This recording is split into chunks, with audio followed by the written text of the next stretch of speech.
Welcome to the 52nd NCAA College World Series.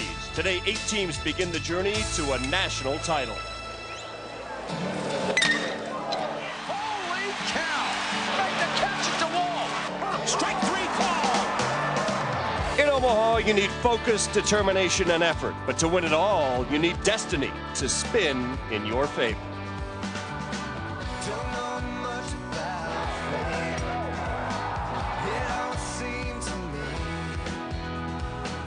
Just sit here waiting on destiny, sweet destiny, sweet destiny.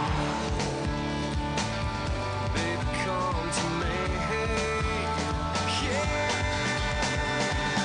What a comeback by the #1 team in the nation. The ball game is over, and the Patriots return for Miami again. LSU wins the College World Series on a home run by Burns. Sweet destiny, sweet destiny, sweet destiny.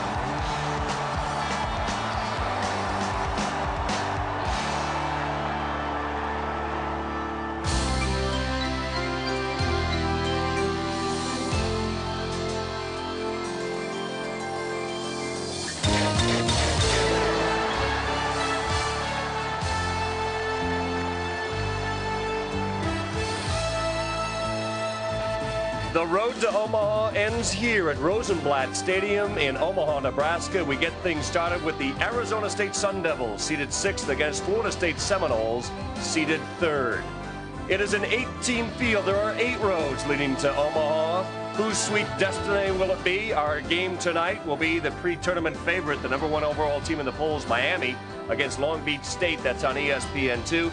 The other bracket contains 3 SEC teams.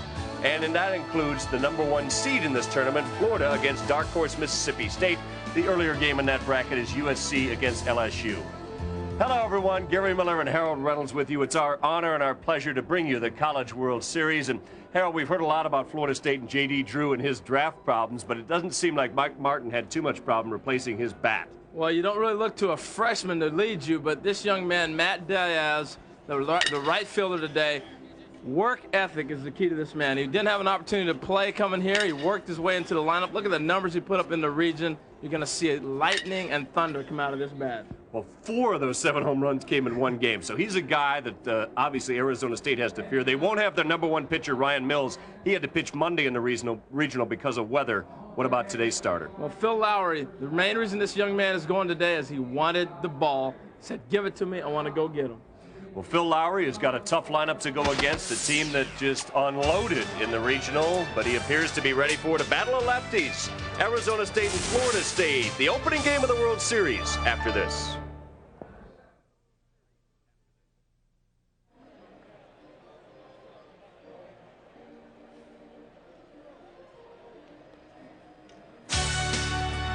ESPN's coverage of the NCAA College World Series is brought to you by Firestone, America's tire since 1900.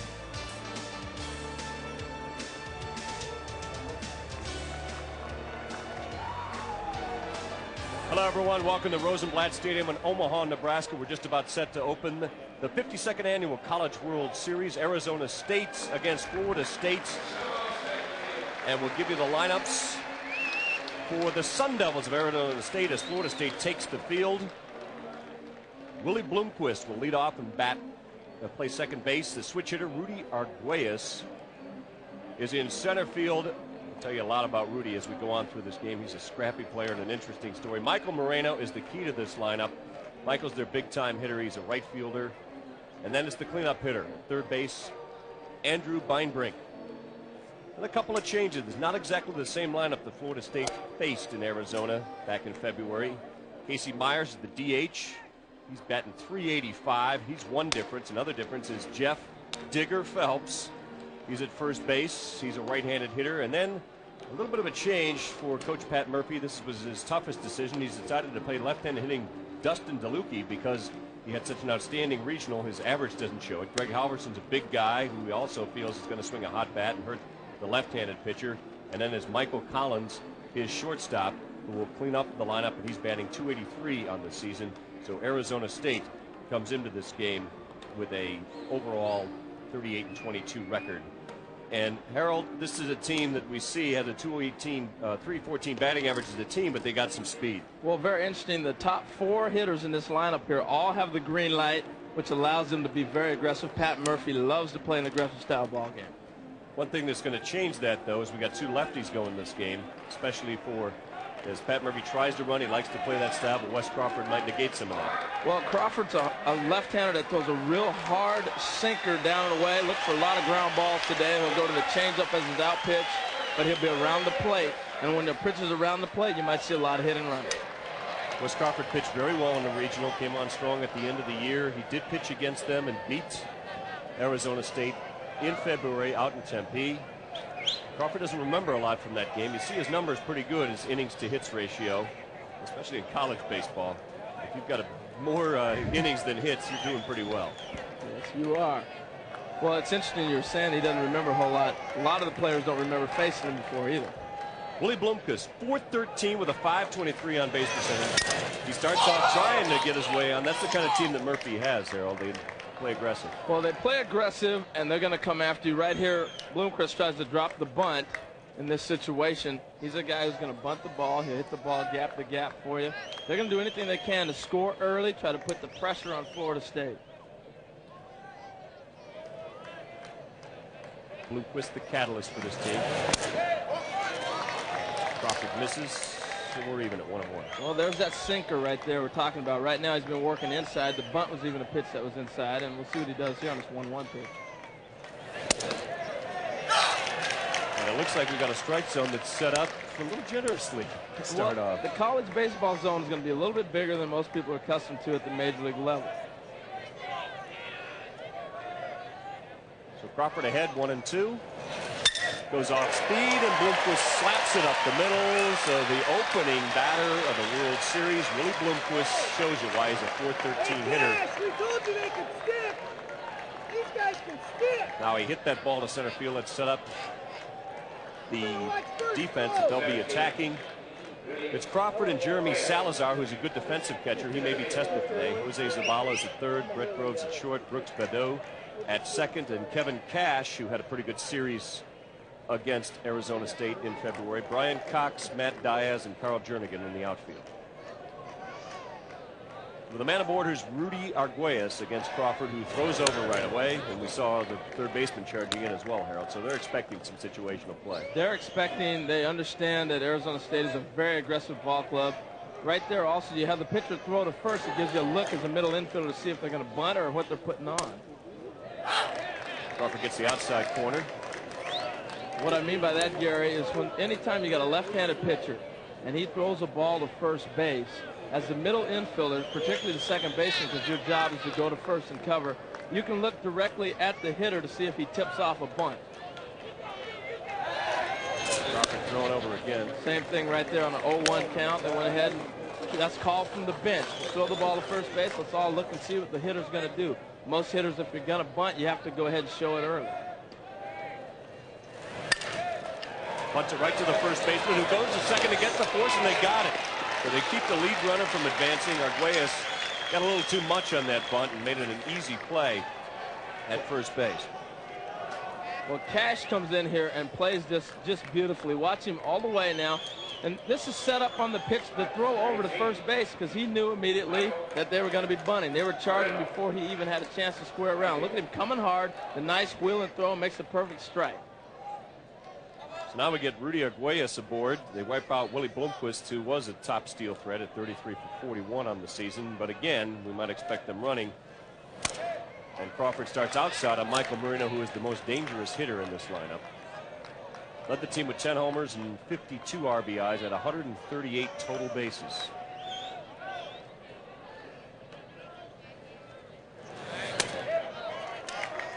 So Crawford missing. He appears to be pitching carefully to Marino. Yeah, interesting though. Also, their whole defense is backed up. The third baseman is backed off now, and they're expecting Marino to swing the bat. They're not expecting a hit and run situation or anything like that. They're expecting to go ahead and let it go. First pitch that he throws over the plate, and Moreno a little behind it, fouls it off into the right field seats. Early on in the tournament, the crowds start gathering as the week goes on. But we've got a pretty fair crowd. Every section's got a good representation of people here. Beautiful day to come out and watch a ball game. Little rain last night. Yeah, they got that out of the way, at least for the next few hours. Crawford again appears not to know that he wants to put any ball near Moreno's sweet spot. Also, the other thing Crawford's doing right there, a 2-1 pitch. He threw him a little sinker down and away, trying to get him to chase a ball, maybe get a ground ball out of him. Now it goes back in Moreno's favor, 3-1, getting a pitch to sit on. Arguelles running with the pitch. Moreno again late, fouls it back. So we go full here in the opening inning of the College World Series.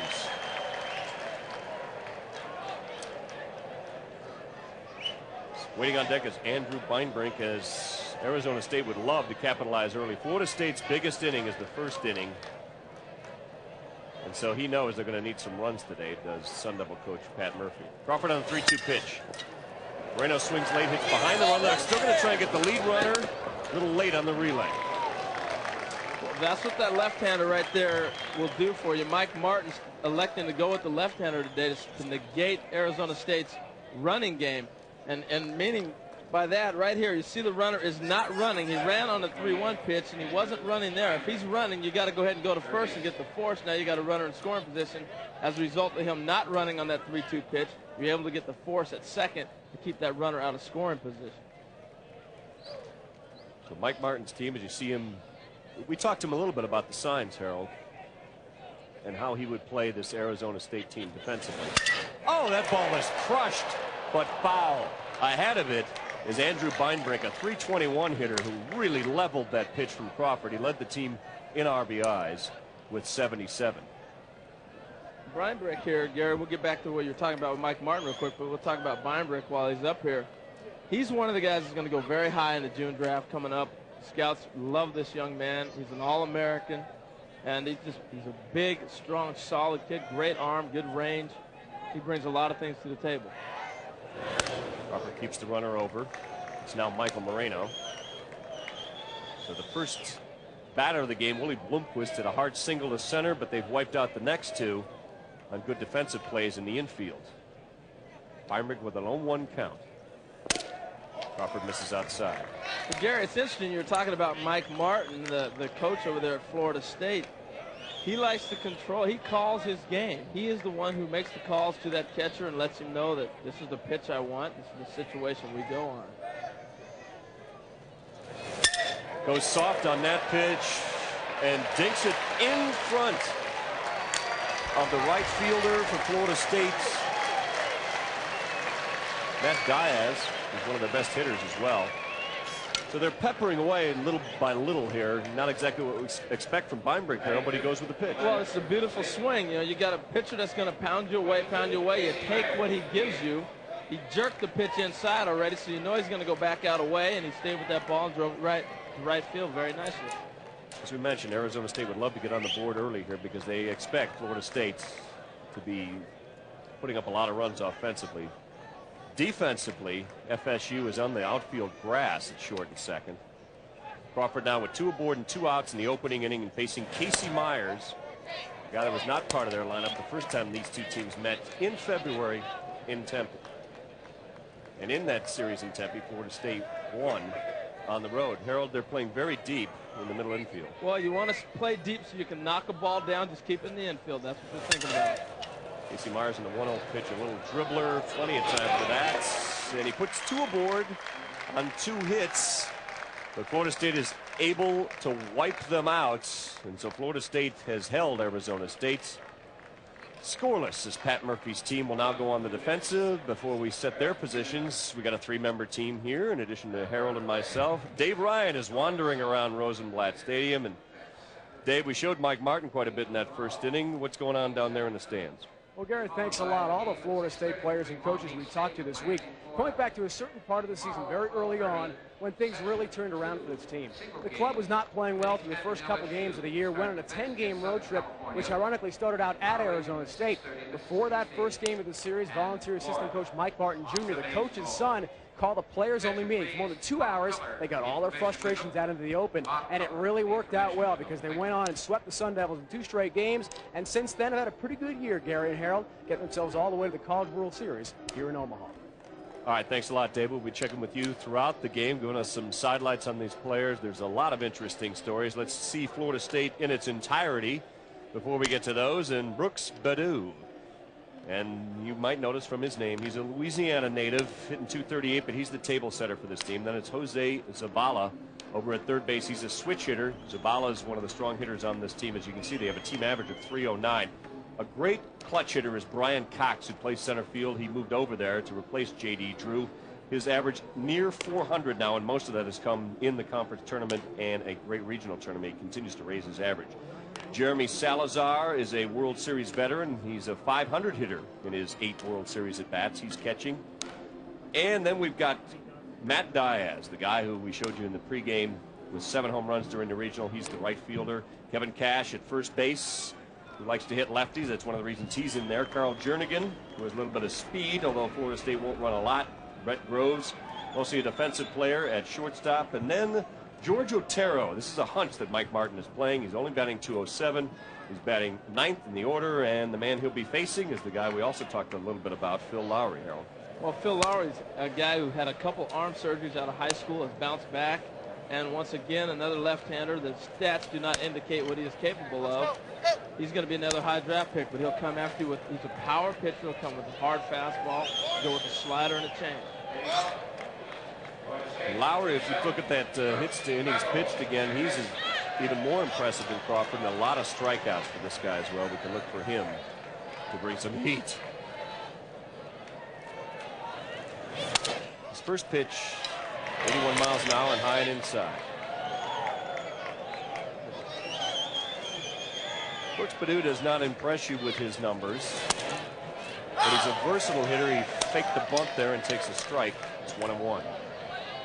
Well, the college game, you're going to find your leadoff hitters being a little more patient than maybe the professional game. They're going to work guys. They're going to swing at a lot of strikes and take a lot of pitches, like close ones like that one right there, Gary. Yeah. Well, we see that the strike zone is generous low, but apparently not high. It's 2-1. And it's not that generous low. 3-1 now. It'll be interesting to see how Mike Martin would coach here. They're obviously going to want to get a runner early on. And he takes. So early on, Lowry with a problem finding the plate, and he walks the leadoff batter on 5 pitches. Well, the one thing that Lowry does have the advantage of, Gary, is he is a tremendous right here. Let's watch this pitch right here. The 3-1 fastball up and away. As you watch the hitter, he's getting ready to start his swing, but you got to start anyway. But I would have been surprised had he swung at the 3-1 pitch. Now there you see the slide step there, and they're going to come out and talk to him. Yeah, it's tough for a pitcher. The first thing I think when you get out to the mound and you get into a situation where you're in a stretch, to go to a slide step, because that is really tough to get into your rhythm. So many things have to be right for you to be able to throw a strike. You got to get your arm in the right position, your body, and when you're rushing, now he's taking his time. You notice though on both those pitches as he evens the count at 1-1 that Badou was going back to first base. Well, Lowry already has the reputation of having a great pickoff move. He's a guy who mixes it up, and if you get a reputation, you really don't have to do a whole lot. They laid on the bunt, so Florida State playing small ball, but that's way foul, and it's now a 1-2 count. He may not have to throw a ball to first base at all because he's already got the reputation of having a great pickoff move, and you get the runner to freeze. Now watch his move here. This is the high kick where he reached back and finally got himself together. The thing that's going to make it difficult for him is he brings that knee to the point where you got to cross, and it's tough to read. There he goes with the low slide. Out. And again, Badou is breaking back to the bag. He gets a little bit further lead this time, but he's running back to first as the pitch is coming in. Well, Zabala just got drilled by a fastball, and the umpire said it was a foul ball. It'll be interesting to see, but yeah, anytime you're guessing as a runner, you're not going to be able to run the bases real well. Let's look at this pitch here. The fastball, the first pitch he threw of the game was a cutter. This is another cutter in on the right-hander. Ooh, it definitely hit him in the elbow. But Tony Gazzandi, the home plate umpire, has made his decision. Well, a lot of times that can be reversed. You pull down your wristbands and you go, look, I got a bruise right here. He's got to go ahead. They're trying. They're trying it, but he's sticking to his guns here so far. He's going to make him swing. I'm sorry, I'm going to be down there crying. Come on, hit me. Well, wait till the next time he comes up to the plate and there's a big welt on his arm. Won't do him any good then, though. 1-2 count with a man aboard and a soft toss over to first.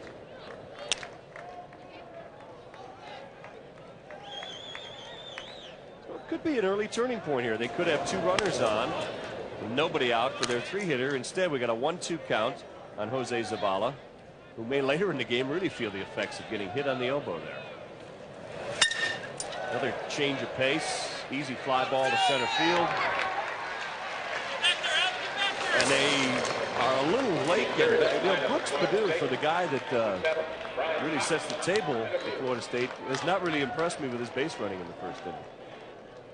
Well, he gets out here. Watch this changeup. He goes ahead and sets him up with a changeup. Now he's in a situation where he can waste one, try to get a ground ball. He went on out after it.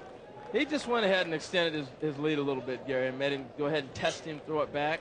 And everybody's a little nervous, you know. You're getting a feel for things out here. Plus, this ball carries so much in this ballpark, it's tough to read off the bat. That looked like that was maybe a little blooper. It ended up carrying to the center fielder deep. So instead of being hit by a pitch, he's out, and here's Brian Cox, perhaps the best clutch hitter on this team. Fooled on that pitch. Well, Lowry looks like he's really pounding that cutter in. It's a pitch he learned this year. He had trouble throwing a slider because of his arm injuries in the past. He had elbow surgery, but he's been able to come up with a cut fastball. A lot of times that cutter is so hard to read because it looks like a normal fastball. Last second, it darts on you. It might even be more effective than a regular slider. With a slider, you got a little bit of spin on the ball. With a cutter, there's nothing to pick it up. You just really have to have great hand-eye contact and coordination to hit that pitch. He seems to be having a little bit trouble with his control. He pitched well to Zavala, but it was obviously wild to Brooks Perdue, who has walked quite a bit this season to set the table. 66 times in all, so he started the World Series that way as well. And then again, Harold, he misses low this time.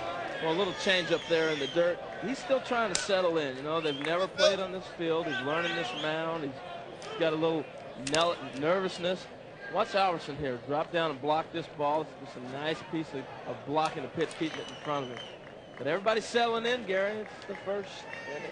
Well, they're seeing a lot of pitches, which helps the Florida State offense. Brian Cox has a 23-game hit streak coming into this. He doesn't seem to have a lot of command early on, Harold. No, he's all over the place right now. The changeup right there, up and away, through the changeup in the dirt. Still, I think it's a rhythm thing, trying to get it together. But Cox is the wrong guy to try to figure it out on here. He's sitting on a 3-1 pitch in this situation. 3-1 pitch. Runner breaks with the pitch. Cox goes the other way, backing up on it and making the grab and right is Michael Moreno, and they are on a double off Brooks Perdue, who did not have a good first inning running the bases. So the threat is over. We'll check that out again. But right now, both teams threaten, had something going, but it's scoreless after one at the World Series.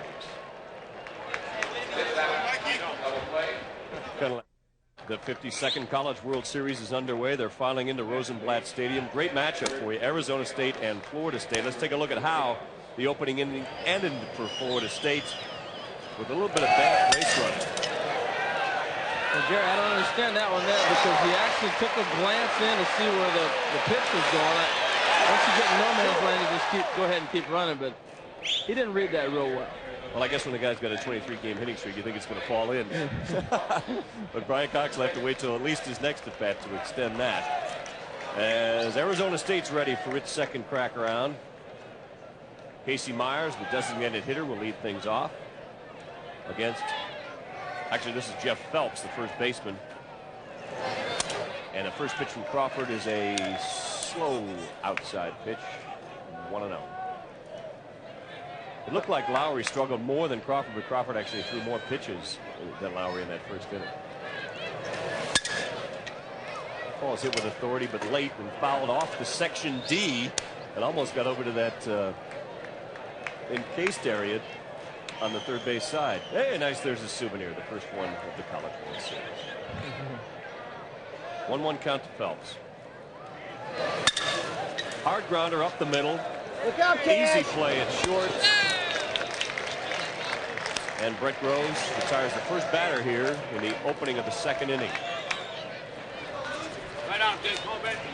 Groves right here, nice and smooth. Watch him flow through this ball. Just reads the hop nice and easily, looks it all the way in, sets himself and throws. Gary, as an infielder, I always wanted to get the ball early in the game. That way I would be able to relax, and knowing later in the game what the field was going to be like, I always hated to get the ball late. Here's Dustin DeLuca, a guy who gets his starts late. Did not start many games this year for Arizona State. His 200 average may have something to do with that, but Coach Pat Murphy has a hunch here. He's going to try him against the lefty.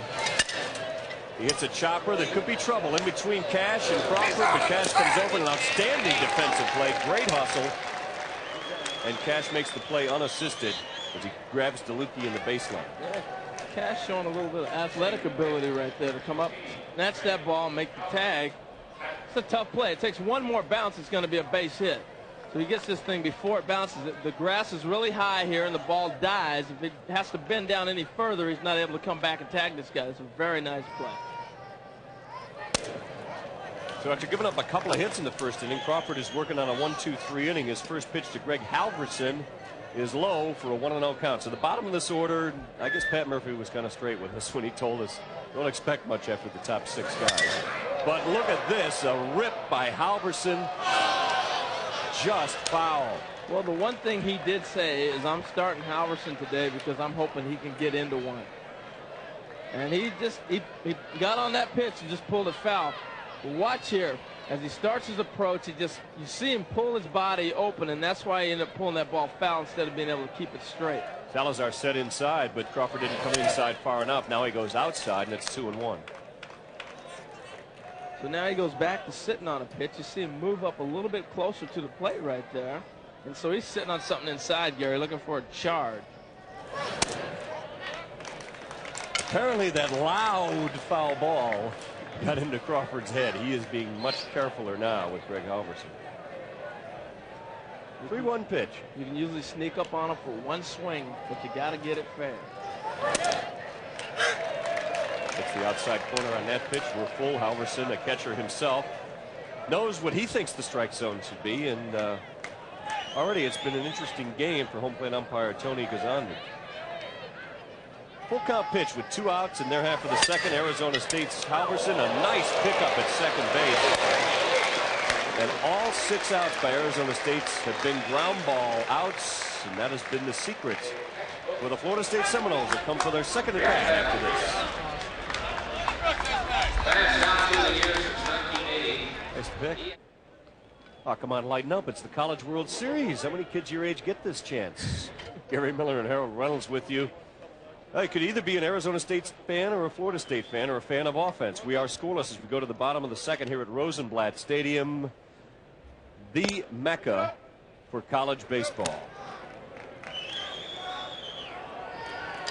Harold, as one of the, as Mike Martin described it, this is like the college bowl game atmosphere, football type atmosphere for baseball here in Omaha. Boy, it really is. The people get so charged up to come in here and from all over the country. Great job they put on here. Lowry goes off speed and opens up on Jeremy Salazar with a strike. And Salazar, I think, has a perfect approach to hit Lowry after what I've seen from Lowry. He's got that open stance. Lowry likes to throw that cutter that cuts back in over the plate. And as you can see, if he gets into one, he's got the ability to hit it out of his ballpark. Challenged him there and blew it by him. 1-2 count. Pretty swing.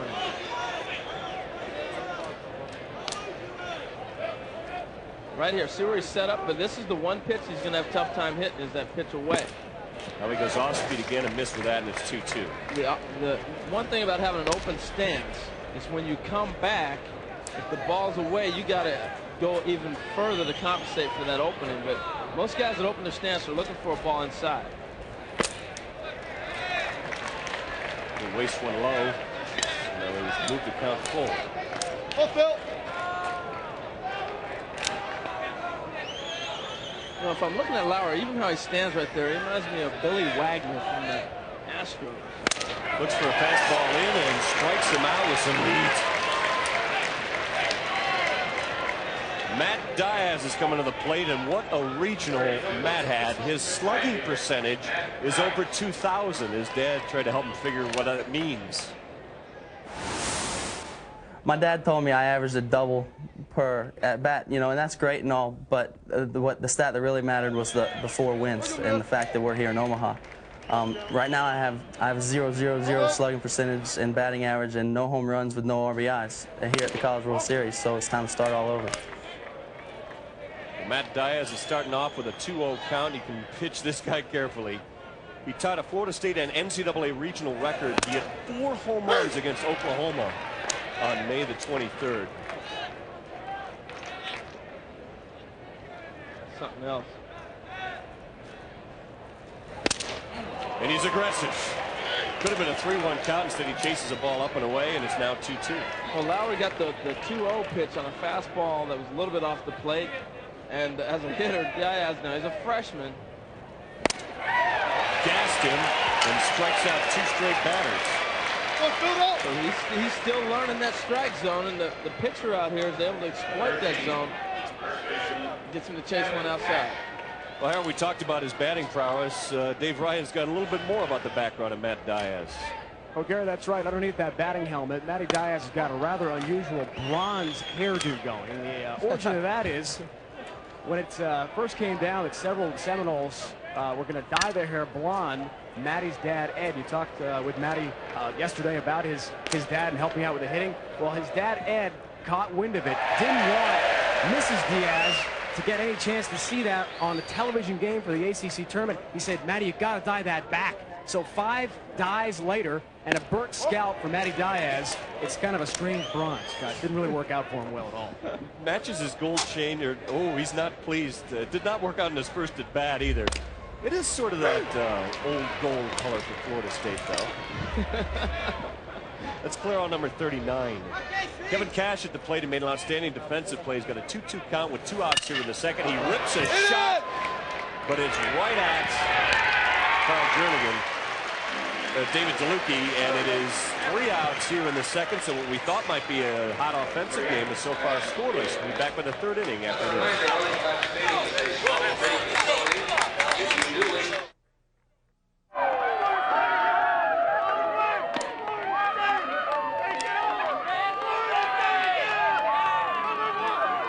Sombrero day here at Rosenblatt. Fans fired up and looking for a little bit of offense, and they haven't seen it yet. Florida State and Arizona State. Sounds like a hockey score? Well, if that's your bag. We've got the Dallas Stars and the Detroit Red Wings as our Stanley Cup playoff coverage continues tonight on ESPN. It's game 3 of a tight series. Dallas came back to even this thing at 1 apiece. Now it heads to Joe Louis. Eddie Belfour has been the star for the Stars. He's allowing less than a goal and a half a game. It's tonight's game 3 on ESPN at 7:30 Eastern Time. And because we got hockey for you, that means tonight's game between Long Beach and Miami here at the College World Series will be on ESPN2. Right now we're in the 3rd inning. In the bottom of the order for the Sun Devils, Michael Collins batting .283. Everything has been a ground ball out so far for Crawford, and he gets the outside corner there to start him out 0-1. You know, talking with pitching coach yesterday, Jamie was saying that Crawford reminds him a lot of Denny Nagel. And as I watch him pitch, he really does a lot of similarities to Denny Nagel. Throws a hard sinker away, throws that curveball. And to me, it's more of his physical build and the way he stands up there, his stature. Follow through similar to the way he finishes with his body completely bent over like Nagel. Here's a look at that delivery we're talking about. He finishes in great form to fill this position. 2-1 pitch. He tries to pull it inside, but it's smashed to third. Jose Zavala makes the play. We've seen some outstanding defense in this game and some great pitching. And again, another ground ball out. Every out recorded, all 7 of them so far by Wes Crawford, has been in the dirt. Well, Mike Martin said, I built this team with pitching and defense. What we did offensively in the regionals will surprise us. That is not our strength. And as we're seeing today, this pitching and defense is their strength. They have made some nice picks, and he's making his pitches. Harold, you mentioned that the grass is pretty high in this infield. We had a lot of rain around midnight last night, some heavy storms. But you can tell from looking at when you sit in the dugout and look across, you can see how high the grass is here. Yeah, it reminds me a lot of Old Tiger Stadium, and it's a tough surface to field on because the ball will come slow at you, and once it hits the dirt, it speeds up, and it gives you a totally different read. So as an infielder, you really got to concentrate on staying low so you can get a better read on the ball. The lower you are, the better it is, the easier it is to read a ground ball. Crawford missing low there. He's got a 2-1 count on Willie Bloomquist. One guy who had the right idea, hit it in the air. He had a hard single to right center field to start this game off. They had 2 hits in the first inning, but nothing since. And they wiped out the only base runners they had in this game on fielder's choice ground balls. Crawford gets the strike there. And it's now a 2-2 count. Well, it hasn't taken long for these pitchers to catch on. As you see him check swing right here. But look at the catcher catch and frame this ball. That they're going to get the outside pitch. We see them both pounding outside now and getting that call. He catches the plates. Brett Groves fields it easily, throws hard across the diamond. And he is, since that single by Andrew Beinbrink in the middle of the first inning, he's retired every batter he's faced. Hey, who's that guy in the middle? I don't remember his presidency. I think that's Abe on the right, Washington on the left. That's somewhat like Jefferson. Hey, it's Teddy Roosevelt at the game. Everyone out for the College World Series.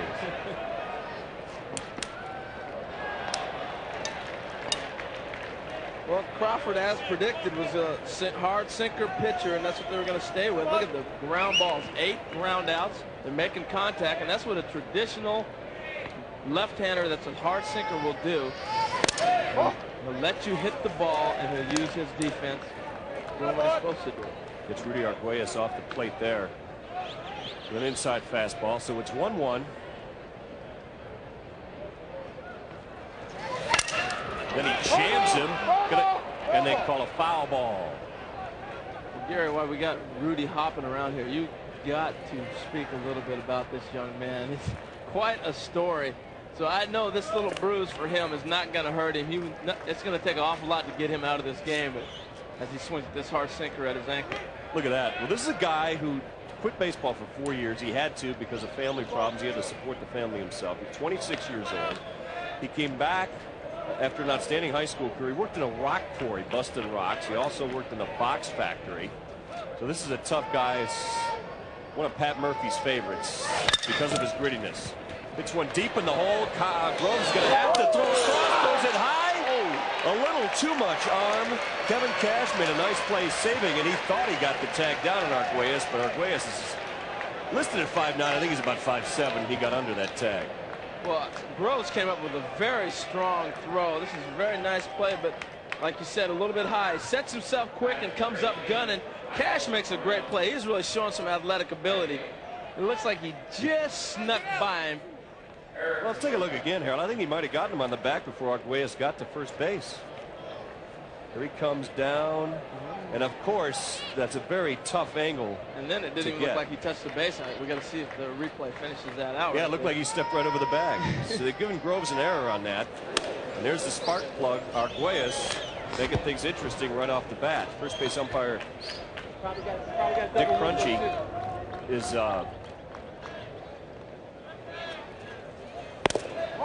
was behind the play, so he couldn't see the tag. Let's take a look again. Cash comes down and looks like he gets him in the back, and then Arguelles looks like he straddles the base. Yeah, he never touched the base, it looks like, from the replay. So Runchi made a very demonstrative call, and of course we have an angle from the other side. Runchi was seeing it from the... Well, he's got so many things to look at. He's got a ball coming, he's got a first baseman swiping, you got a guy ducking. You assume the runner's going to touch the base, and you make the call quick.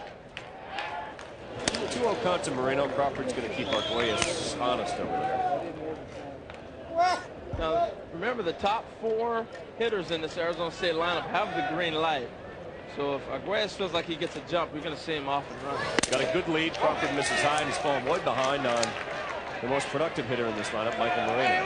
Well, what speed will do for you is you will take the concentration. We've seen Crawford in such a groove, but it will take that pitcher out of concentrating on picking up just the glove to worrying about that runner at first. Crawford with the free pitch, and he takes this 3-1.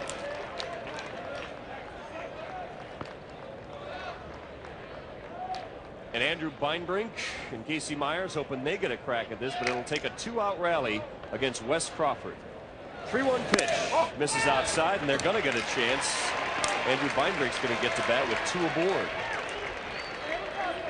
It's interesting here on this pitch, as you see him coming through, really tried to go outside, but Arizona State was running a delayed steal right there, which you won't pick up. But fastball missing outside, clearly ball 4.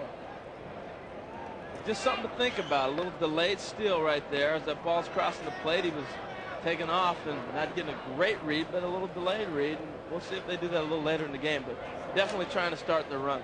We're serving up snow cones, all kinds of colorful food here, and we have our first legitimate rally of this game. 2 aboard. Crawford's got 2 outs, and he's facing the cleanup hitter, Andrew Beinbrink.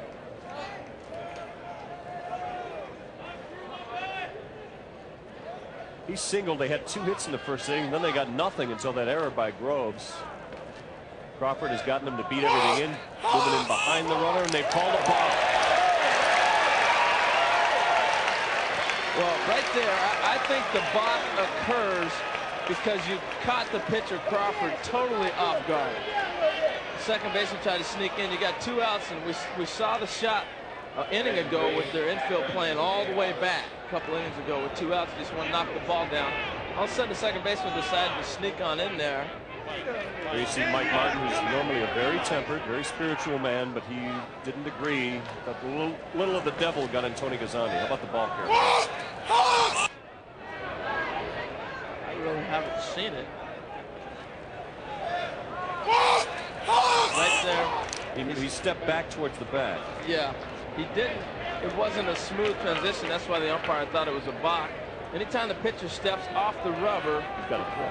He doesn't have to throw when he steps off towards the back of the infield. Now he becomes an infielder. The only time you have to throw is when you make a move to first base with the runner on first.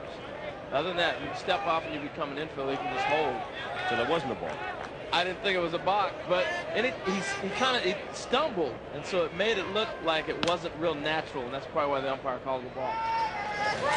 Runners in scoring position for Beinbrink. He takes a 1-out count now, so first base is open. Well, Mike Martin wants to settle down his pitcher. Well, he wants to settle down his pitcher, and also this is a strategic time. You got an All-American at the plate right now, and he had a nice approach at last at bat. They didn't really want to pitch to him. I think they're talking about how do we want to really approach this guy. He hammered a ball to right field on a line drive on the one they double up the runner on, and so we'll see if he decides to let him go or not. You know, it's interesting here. You saw the glare that Mike Martin gave to home plate umpire Tony Gazzandi. They haven't really gotten the benefit of calls so far in this game. We're only early on in the 3rd inning. We had a batter got hit by a pitch that wasn't called. We had Cash with a tag at first, or this inning would have been over by now. Oh, baby! Well, and we had a balk that wasn't a balk. Other than that, everything's great. You got to come out and voice your opinion. You got to turn things around sooner or later. Andrew Beinbrink, the cleanup hitter, in a nasty situation for Wes Crawford with a 1-0 pitch. He goes off speed, and Beinbrink wasn't looking for that. Hey, it's fine and dandy to get to the World Series here in Omaha, but you want to win. Bottom line. If he can get out of this situation, it's the first huge situation for Crawford. He gets him to number 1. He's got to get off the mound and make a quick play. He's got to have a good throw. He bounces it to first to get another grounder, as every ball has been, but Crawford couldn't get to it. It just died in that long grass we were talking about. And it's not a pretty RBI, but we'll get our first run of the College World Series across. Well, that's typical Arizona State baseball. They are going to be aggressive. They're not going to pound you. Right here, he gets a fastball that sinks, and he gets on top of it, and he couldn't have rolled it any better than that right there, Gary. So even though the pitcher is gunning it across the diamond, just had too far to throw it. He bounced the throw to Cash, trying to hurry it, and Beinbrink, pretty good speed for a cleanup hitter, got there ahead of him. Also, I like what Cash did right there. He didn't try to stretch and make a play out of something that wasn't there. He popped off the base immediately, tried to knock it down. He has really made some nice plays at first base already in just the 3rd inning of this ball game. They still could get out with minimal damage. That run is unearned. It's 1st and 3rd. And it's now Casey Myers. Crawford seemed to release early there and misses outside. Harold, any chance with as aggressive as they are that Pat might try something here with a runner at 1st and 3rd? Well, I think the one thing he might do is try first and third double steal. That ball is hammered. Good play across the diamond by Zavala, and he makes the play. So every out has been a ground out.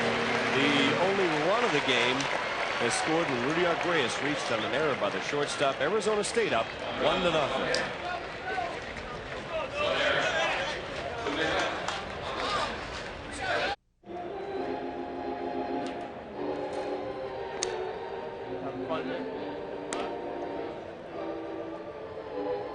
Welcome back to Rosenblatt Stadium in Omaha. Gary Miller and Harold Reynolds with you for the College World Series, our opening game on ESPN, and the crowd is filling in here at the stadium as Arizona State scored an unearned run in the top of the 3rd inning to break out, and Florida State will try to answer now in their half of the 3rd inning.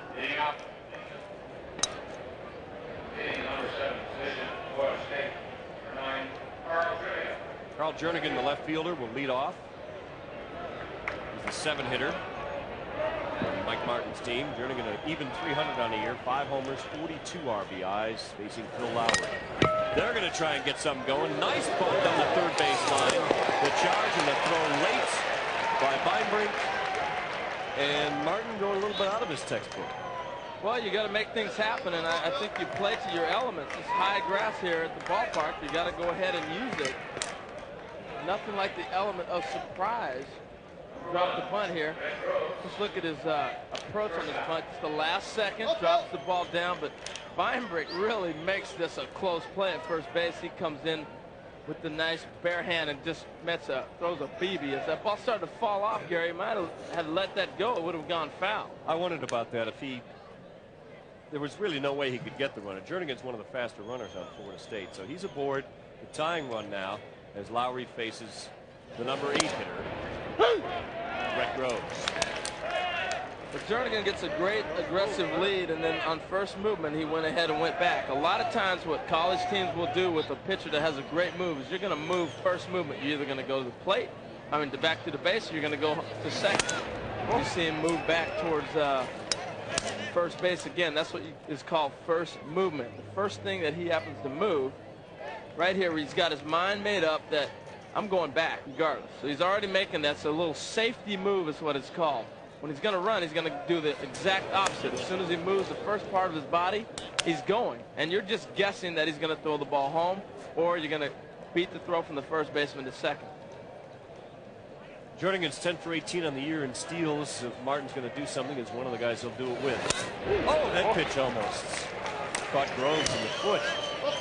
Groves is charged with an error in the top of the 3rd on a wild throw that Cash made a nice save on. Well, this might be a situation right here. 2-1, Groves handles the bat, that you might see the hit and run. This would be the situation that Mike Martin would get him moving. And Jernigan at first base there, he shortened his lead, so it's telling me he might run a little bit. Now he's starting to stretch it out again. Way late on that one as Groves fouls it into the crowd. 2-2. Very appreciative crowd here. If you do anything, the crowd will let you know. And there hasn't been a lot of offense in the game, so they're cheering the grabs in the stands of the foul balls. 2-2 on Groves. They're cheering the great swings that they're fouling it off. They get the side view on Lowry again. This time he does throw over. But it seems to me, Harold, that even when he's not throwing over, they think he is, and they're busting back for the bag. That's what Baddoo had done when he was on board. Yeah, and that's what they do, just a safety move. You're giving up a little ground, but you're making sure you don't get picked off. There he goes again. Jernigan's first move is back to the bag, so if they're able to put the ball in play, he's heading in the wrong direction. That's how they get doubled off to end the first inning. Well, it'll be interesting here. 3-2 count, no outs. See if they get the runner going. Sliced up the middle. They didn't run, and that's going to turn into a 463 double play. Taylor made. He didn't even have to be breaking for the bag because they held Jernigan in that situation, and it was an easy double play to get Lowry out of his first base runner since the opening inning. And that's the exact opposite of both these ball clubs. Arizona State likes to run and be aggressive right here. You're not getting a good read on the pitcher, so you go ahead and let him get the ground ball and turns it into a double play by not sending that runner. Like you said, Gary, they get 2. Interesting, Bloomquist made that play, Harold. He's an odd combination, second base left fielder. Yeah. Like the old Tim Raines. You know, Tim Raines' kid, Tim Raines Jr., is in the upcoming draft next week. He also plays second base outfield, just like his dad did when he first came up with the Expos. Yeah. Last man in the order, George Otero. This is a hunch that Mike Martin is playing. Otero's a 207 hitter, but he figures he's got a little bit of power. He's facing a left-handed pitcher. And Lowry's fallen behind again. Harold, he's gone 3 balls on 4 of the batters, and already he's 3-0 on the 9-hitter. There he got a strike. Brooks Badeau is waiting on deck on his 2-out, 3-1 pitch to George Otero. Seldom used. He skies one. He was looking for the fences on that one. Instead, he'll find the seats on the right field side. Took a nice aggressive swing at that. The one thing that I'm noticing a lot, Gary, already is 3-1 count, 2-0 counts. When these guys are getting the pitcher and hitter's count, they're taking good hacks, but they're not zoning in and getting the pitch in their zone. They're swinging a lot of pitches that are outside instead of getting a ball in that you can turn on. 3-2 pitch. Otero finds a pitch he likes and smashes it into the gap for a line single. So that hunch paid off. 2 hits in the inning. George Otero has one of them, a 207 hit. Well, the old veteran coach has been on top of things. About everything he told us has happened. Right here, he gets a fastball in. See how long he waits to pull his hands through? That base hit was perfectly done because he used his hands to clear his body, not his body to clear his hands. Here's Brooks Badeau batting with Otero aboard. He has a big lead. We don't expect him to run, but he's got a huge lead off. Hot shot to third. It bounces right up to the line break, and they make the play to end the threat. So it stays Arizona State up 1-0. They'll come up with Phelps, Maluki, and Halverson when we come back.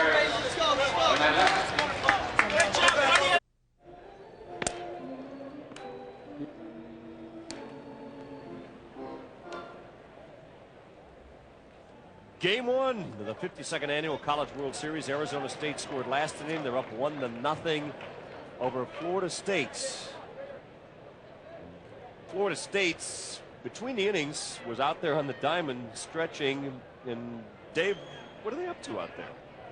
Well, guys, Steve Tambora is the strength and conditioning coach for Florida State, and they have a very aggressive program. It's one of the only programs, in fact, in the country that lifts not only in season, but in game. They've got guys, when they play at Dick Howser Stadium down in Tallahassee, who lift weights after a certain at bat when they're not out in the field. And as you saw after the 3rd inning, a tradition, and you'll see it probably after the 6th inning as well, takes the guys who are on the bench and makes sure that they're loose. Because it is pretty warm here. Guys had a big warm-up before the game started, and they want to make sure those muscles stay nice and loose if they're needed for pinch hitting. And, of course, the bullpen's got to stay ready to go, guys. Thanks, Dave. Jeff Phelps in the plate, and Crawford misses twice. It's 2-0. You know, he mentioned the bench. I think another reason with George Otero, Harold, he got a single out of him as well, but I think it's also so Terry Henderson, the left-handed hitter, will come off his bench later in the game for Mike Martin. That ball is ticketed to right at shortstop Brett Groves. And the hard liner is the first out of the 4th. Gary, what I found interesting, Dave, talking about was the in-game weightlifting. Right here gets a fastball, and he just hammers it. This is what I was talking about. Get a pitch in your zone and hit a line drive. Right there, he had the advantage on the pitcher, got a pitch, and drove it hard. There's Dustin DeLucchi, one of the hunches that ASU coach Pat Murphy played, a lefty against a lefty. Crawford actually has much better numbers against right-handed batters. DeLucchi got hot in the regional, started coming on late in the year, and Murphy's going to give him a shot. Well, a lot of left-handers, they like to fade that ball away from the right-handed hitter. That's a tough pitch to hit. That's why they get a lot of ground balls. When you get a lefty on a lefty, he doesn't use that same aggressiveness, and you leave something over the plate for a left-hander to hit. That's why I don't agree with all the lefty-righty theory. being a switch hitter myself, I know how they tried to pitch me from the right side. It was change up, sinkers away. Looking with a pitch up and away, hammers it foul, goes with it down the third base line, even the count at 2-2. Then I'd watch some of the pitches that a left-handed hitter would get. Left-handed, you get a pitch that's going to be over the plate. Now look at him stay in with this ball and stay. It's a beautiful swing the other way. A little bit late, but it was the right approach. Dustin DeLucchi hit one to the mound his first time up. Now he's run the count full, 3-2.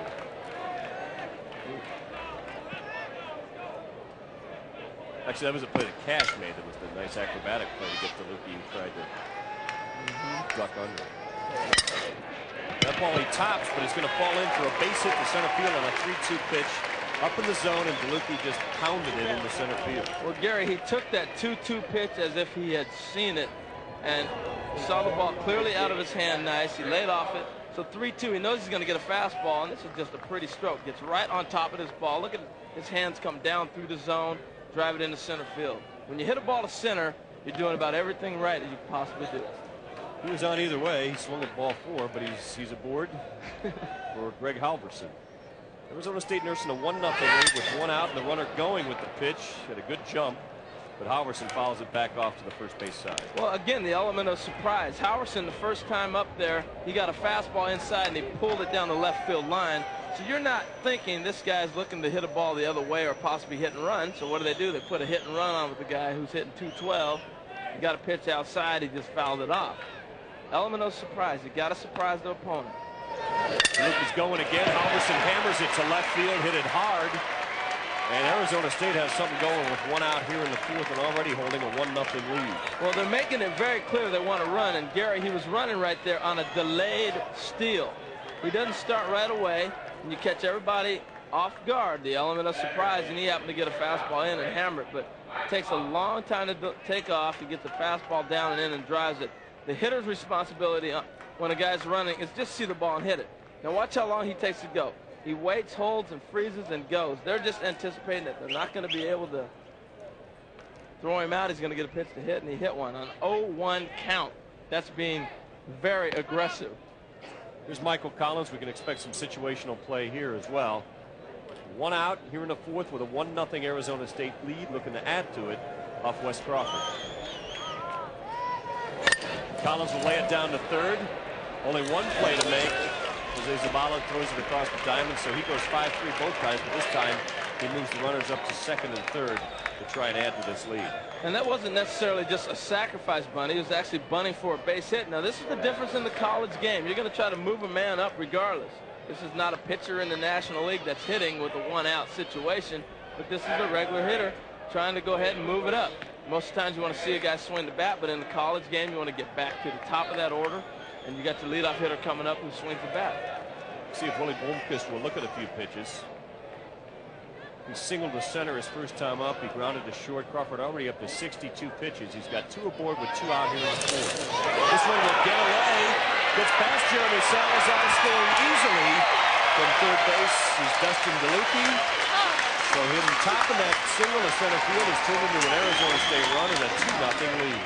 Plus, Gary, that bunt moved everybody up 1 base, and there you put a little pressure on him. Right here, he gets a little slider looked like down, and the catcher wasn't able to block it. The other thing that happens when you start putting a lot of pressure on the other team is you force them into mistakes, and you're able to capitalize and get a run out of it. Counting that as a wild pitch on Crawford. Salazar did get a glove on it. And he's going out to talk to Crawford as well. So what started out as an impeccable game, all ground balls for Crawford, they suddenly seem to be teeing off on him this inning. Harold, we counted this as a wild pitch. Crawford could have gotten a little more help from Salazar. Yeah, he anticipated that ball to bounce up. It just stayed down on him and squeaked through his legs and resulted in a run. But Gary, I found it interesting this inning. Crawford has been around the plate all the time. We talked about how many strikes he throws. Because of that, Arizona State has capitalized with their aggressive play. 1-0 pitch now. This is inside, so Blomqvist is taking a few pitches. It's 2-0. ASU! ASU! ASU! ASU! In case you don't know, these fans are from Tempe. They're pretty fired up. Crawford misses again, went to his fastball there. Figured he was taking and still couldn't find the plate. And it's interesting, he's still throwing out of the stretch even though the catcher is on third base. I guess he feels a little more comfortable out of the stretch. It's a little easier to get your rhythm when you're out of a stretch. 3-0 pitch. Bloomquist is taken, and it's a strike. That's the one pitch he hasn't been able to do this inning is get that fastball away. The umpire has been very liberal in giving you that pitch away. You got to go back to it if he's going to give it to you. Rudy Arguelles waiting on deck. Willie Bloomquist is going to get a 3-1 pitch. Went off speed with it, and he was way ahead of him. Well, young hitters again, Gary. 3-1 breaking ball right there. That's not the pitch you want to be sitting on a 3-1 count. You want to get a fastball in your zone. You can get as specific as you want to get down to the very inch of where you want the ball set, and you got a breaking ball, and I don't think that's a good pitch on a 3-1 count to hit. It'll be 3-2 now. Greg Halverson, the catcher, is at third base. Looking to score, going with the pitch to right, but playing in and making the place is Diaz in right field. And Florida State holds off any further damage, but Arizona State has scored for the second straight inning. They're up 2-0. It'll be Zabala, Cox, and Salazar in the fourth.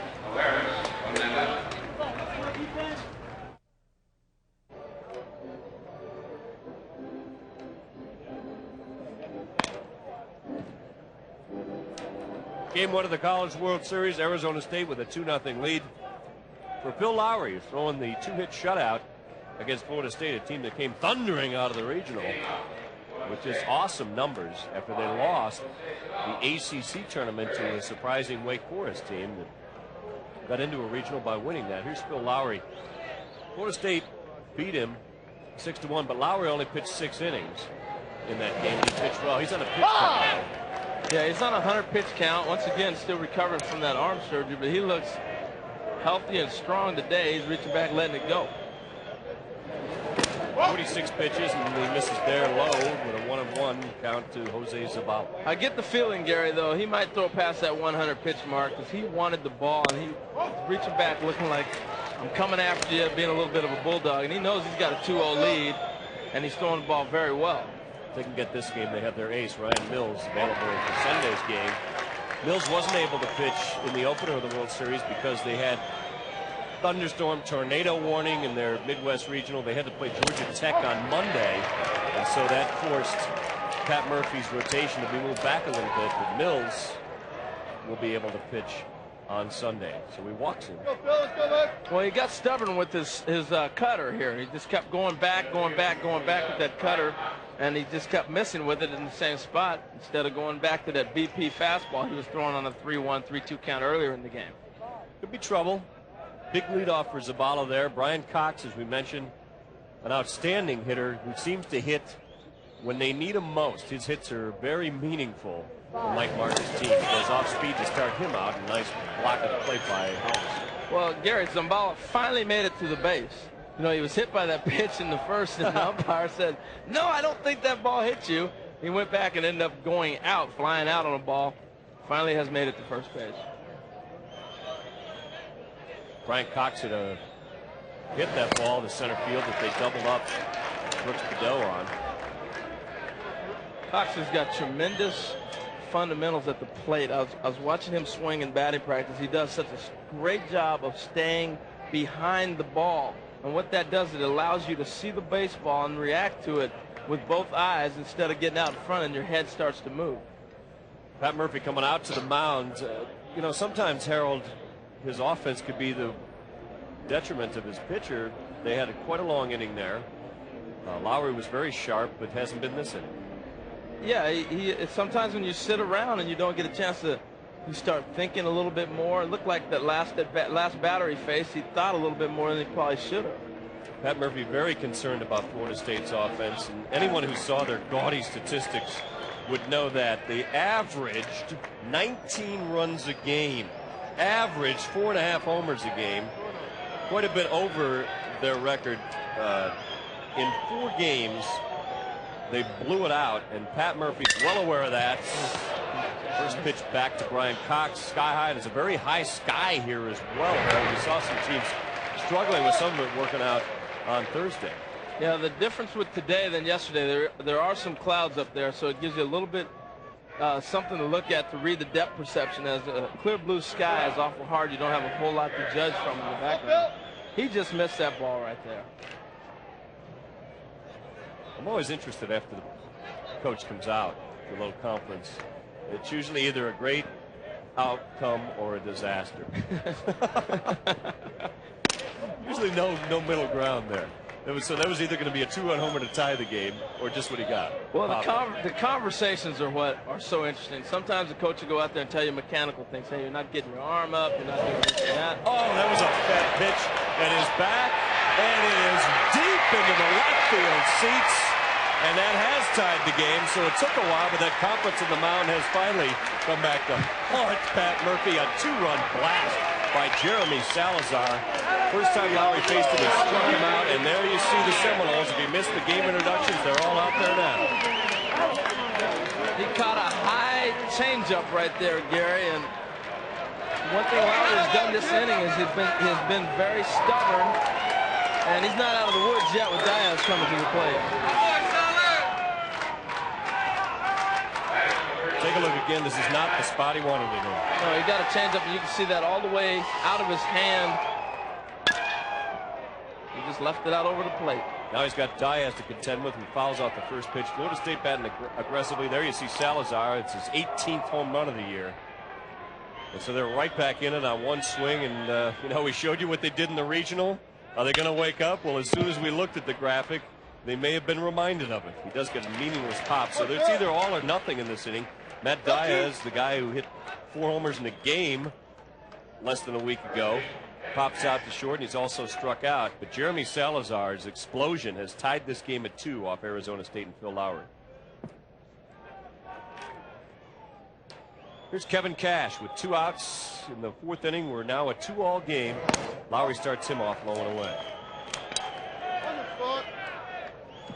Cash has played outstanding defensively.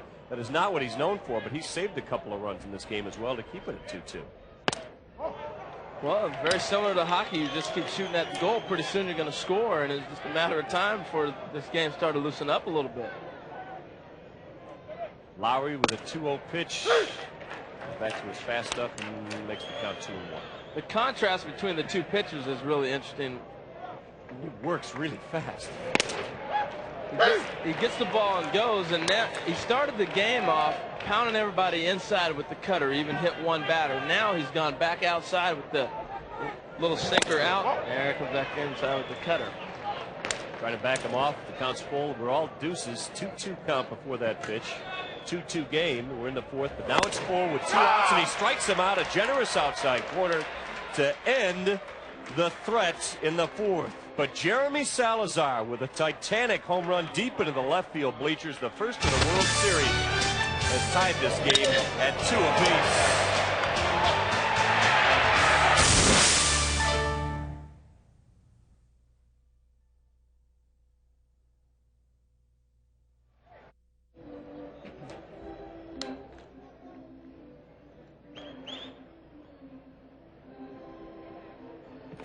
Welcome back to the 52nd edition of the NCAA College World Series from Rosenblatt Stadium in Omaha. We are tied at 2 between Arizona State and Florida State. Jeremy Salazar 2-run homer has tied things up for the Seminoles. They'll send Wes Crawford out there.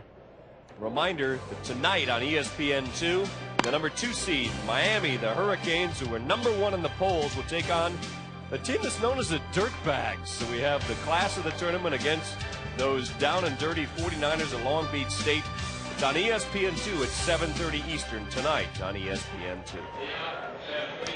You watch all the teams work out, and you really get a sense, Gary, that this is probably a very even field here at the College World Series.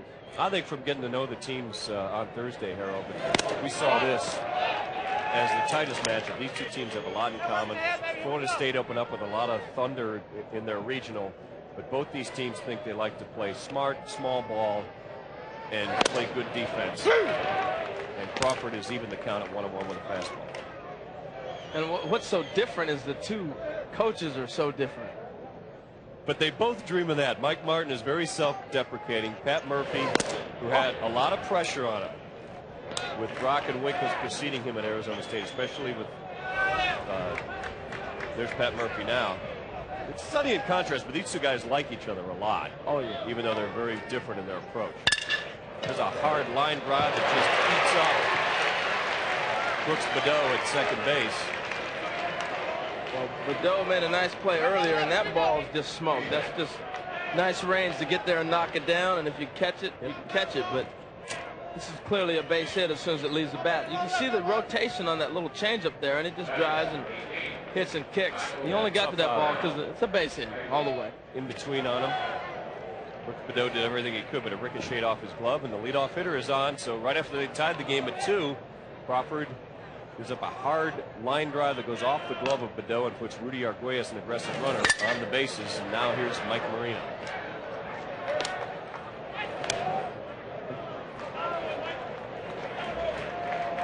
Well, Gary, what's interesting is how much Badeau here, the second baseman, is the one who makes all the calls on the hit and run. You got it, I got it. Usually in most situations it's your shortstop. But being the veteran, the leader out here, he makes the choice on who's going to cover on a steal and determines what vacancy is going to be open. So obviously a very intelligent player and understands the game. Laying one down, but he pulls it a little bit foul. That'll put him in an 0-2 hole. Well, that's the situation there. He's just trying to get a base hit to bunt for right there. And I don't think even Mr. Badeau expected that ground ball right there. That little bunt attempt. So Arizona State played aggressively. It's an 0-2 count on Michael Moreno. And when you get a guy with the kind of power and overall bat that this guy's got, to see him lay one down shows just how versatile he is. 0-2 pitch misses high as Crawford wasted there. And in that same breath, Gary, it shows the difference of the college game. You're not going to see many 3-hitters in the Major League Baseball going up there trying to drop a bunt in a situation where he's got an 0-1 count and a runner on first. Ball misses off the plate just barely. That looked like close to the pitch that ended the last half inning.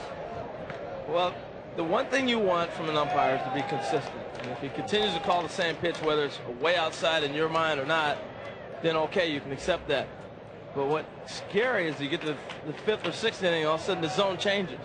And everybody has a tough time with that one. Sizable lead. A 2-2 pitch. He's hammered. It looks like it's headed for the gap, and it's going to fall. Rudy Arguelles is aggressive, but they hold him at third because there's nobody out, and it's a clean double for Michael Moreno into the gap in right center. You're absolutely right, Gary. They held him up because of that situation, and you got your All-American coming to the plate following him up. But, man, that was a beautiful piece of hitting. He tried to bunt on the 0-1 pitch, fouled it off, battled back to a 2-2 count. And look at him stay with this sinker right here and just drives it to right field, takes what they give him, drops in. And the ball doesn't look like, maybe because of the rain last night, that ball hit and just died instead of shooting into the gap. Yeah, if that had rolled to the wall, we'd have a run here, and we would not have a 2-2 tie. But it's going to be a big inning now for Wes Crawford, and we wonder if Mike Martin will get somebody up because he's starting to get up there in the pitch count as we play the 5th inning of a 2-2 game. And now he faces the cleanup hitter, Andrew Beinbrink, who knocked in a run with a single his last time up. Well, he comes out showing Beinbrink right away the respect. He throws him a changeup away. I don't think he's going to really give him a whole lot to hit. The infield is playing back in this situation, being the 5th inning, so Mike Martin's expecting to score a few more runs. He's going to give up a run right here with a ground ball or anything else. Here's the 1-0 pitch. Up in the zone. So he's throwing 2 pitches that are not the pitches that he wants to get a guy out with. He's just trying to make him chase a pitch. Goes up and in on him right there, and then he threw him one down and out. Now, it's interesting. The left fielder just moved all the way over to left center field, and the center fielder is starting to drift to the right side, too. Beinbrink waits for a strike and got it. It's 2-1 now. So what that's telling me is they're saying we are not going to pitch him inside. We'll go ahead and give you anything away, but we're not going to pitch him in. As the outfielders made the adjustment and infielders are back. We're going to give him a ground ball, and hopefully he doesn't get a pitch to drive. 2-1 pitch. That's just off the plate. Now it'll be the hitter's pitch. Beinbrink with a 3-1 count. And this could be a huge inning for Arizona State. They got the first two guys on. Casey Myers and Jeff Phelps are waiting on deck, and the cleanup hitter has a 3-1 count on him, and Crawford's already up to 80 pitches. 3-1, hit hard. He's going to get a run home. They can't get the out. As once again, Groves makes a fourth throw to first. This time it pulls Cash off the bag. Well, a couple things that happened with that play. Beinbrink right there went ahead and got the ground ball. You'll give up an out for an RBI any day. He gets a ground ball. We talked about the change of the speeds of the grass there. Now, you saw him look over and guns the ball over to first base high. What happens, a lot of times you've already got your mind made up how fast a guy's running, and when the grass slows the ball down, all of a sudden that runner looks like he's a little bit closer to the plate, and he ends up trying to rush his throw a little bit. There you see Crawford's reaction. He's used to a little tighter defense behind him. I'm sure that Brett Groves feels bad about that because both of his miscues have led to runs in this game. And Crawford, as we mentioned, is over 80 pitches now. Mike Martin doesn't want to go to his bullpen this early, but of course, it's very key to win this opening game. Yeah, it sets up the whole tournament, especially for Arizona State. They win this game and they're able to come back with their #1 in Mills. It really puts them in the driver's seat. He wasn't able to start today because of the rains that they got in their region, pushed back their championship game to Monday, and it wasn't his normal day of rotation. But if they pull this ball game out, it might end up working out to be a blessing in their decision, their disguise. So let's see if Mike Martin decides to get somebody up. So far, nobody warming up for the Seminoles, and nobody out for the Sun Devils. Crawford's throwing the ball. He's doing everything he's supposed to do. He's getting the ground balls. He's got a couple bloop hits. You know, he's doing what he needs to do, but defense is hurting him right now. Runner goes. Myers behind the pitch, skies it to right field. Tagging at third is Moreno. Here he comes. The throw is up the line, and Moreno scores standing up.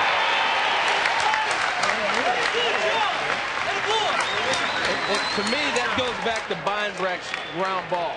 Moreno doing a great job of getting over to third base on that ground ball to the left side of the infield, and he ended up being able to tag up because he was in position for that flyout. However, Andrew Beinbrink, well, you might be wondering why that runner on first, he was stealing on that pitch, so he wasn't able to get back. Now, if you can go back and tag and take off, it's kind of tough to do if the guy keeps the throw down, which the right fielder did. Especially with Salazar halfway to second base himself just to get that ball that was thrown up the line. So Florida State's defense has let him down a bit in this game. They called the pitch out on that one, thinking that Beinbrink might run. Not a lot of cleanup hitters you see with 19 stolen bases. Yeah, that shows his versatility. Here's Jeff Digger Phelps. This is low. Beinbrink way ahead of the throw. Steals easily. It ends up in center. And Salazar throws it away. And Mike Martin's got to settle his team down. It's all starting to fall apart here. Well, two different philosophies in stealing the base here. Now, Beinbrink just took a real small lead, and the first thing he did was take off on movement, and everybody was caught off guard, I think, on this steal right here. He's got a little short hop. Everybody, meaning the pitcher and the catcher, because he gets a pitch down and in, comes up gunning, just tough pitch to throw on, and the shortstop wasn't able to knock that ball down for him. So took a short hop on him and on into the center field. There's 3 errors on the game. Here's Jeff Phelps. Now, there's a lot of Digger Phelps involved here. He knew Digger Phelps, did Pat Murphy, the head coach of Arizona State, because he coached at Notre Dame when our own Digger Phelps was there. Jeff Phelps hits it hard, but Groves makes another error and then throws it away. That's going to allow Phelps to take second. Salazar's throw will be late there. And this has not been a pleasant opening day for Brett Groves. No, it really hasn't, and this young man has been consistent all year for them at shortstop. What happens on this play, he gets the ball hit hard, he's perfectly placed. Now, the runner is so dead, I don't think you expect him to go. Once you drop the ball, just go ahead and hold on to it so you don't turn it into 2 errors in one play, and that's what happened. He started to look and throw the ball before he actually had it. And I've done that before, Gary, so I know how the young man must feel. Only 1 out. Here's Dustin DeLucchi. Singleton scored, and this wasn't counted as an error, but he scored on a pass ball. So really the Seminoles are not playing fundamental baseball, and that's one of the trademarks of a Mike Martin team, is to play fundamental baseball. Well, the one thing that Arizona State is doing is you're putting pressure on them. When you put pressure on a team, you force them into mistakes. Rookie hammers it and pulls it foul. And they're capitalizing on the mistakes. Just in this inning alone, Gary, they put so much pressure on. They get the ground ball from Beinbrink. Both runners move up. They get the ground ball right there to score the run. They tag up on the sac fly. They've used their speed and their aggressiveness to put them on top. Now DeLucchi's going to lay down the bunt. The element of surprise. Oh, another errant throw by Salazar, but a great play backing that up at second is Brooks Badeau. So somebody is on the ball for the Seminoles, who are unraveling on each play, and that's the kind of play that Murphy's team makes, is try to keep you back on your heels. Well, exactly, and that's just another extension of what they are doing. Drops a perfect bunt there. Everybody's caught off guard. He's squaring around, gives himself up, and again they bunted with the runner on first and second before with one out to advance the runners to put them at second and third. They got a run out of it right here. Again, with one out with the runner on second, they drop a base hit, a bunt down the line, and now you end up with runners on the corner. And this combination ran last time with Halverson hitting an 0-1 pitch into left field. So they just keep applying the pressure. They keep coming at you, coming at you, coming at you, Gary. It's first and third. Crawford throws over to first on a 1-0 pitch.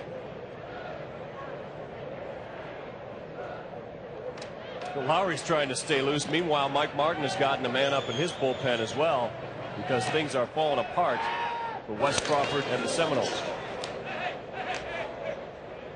John McDonald trying to get that arm loose. He knows he might have to come in here. We only got one out. We got two runners aboard. And Greg Halverson, who hit the ball hard to left field last time, wants some time. Yeah, Halverson's had some good approaches at the plate. He drove the one foul down the left field line and then ended up going to the right side. And last at bat, like you said, Gary, he got the base hit to left field. So he has had some good at bats today. It's got a 1-0 count. We've got two runners aboard. Arizona State's gotten a little of everything in this inning. Crawford's going to hold the runner, and I believe this is buying time for McDonald to get ready. Yeah, you're absolutely right. And this is what Mike Martin had talked about. I'm going to go with my number 3 guy instead of waiting and throwing a game away, because he understands the importance of having to win this ball game. We're buying a little more time out at the mound. You can try every little stall tactic you can try right now to make sure this guy down there can get loose.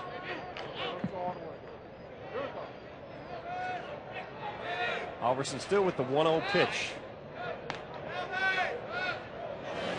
Runner breaks but goes back, and Halverson fouls. It looks like it'll reach the seats, and it does on the first base side.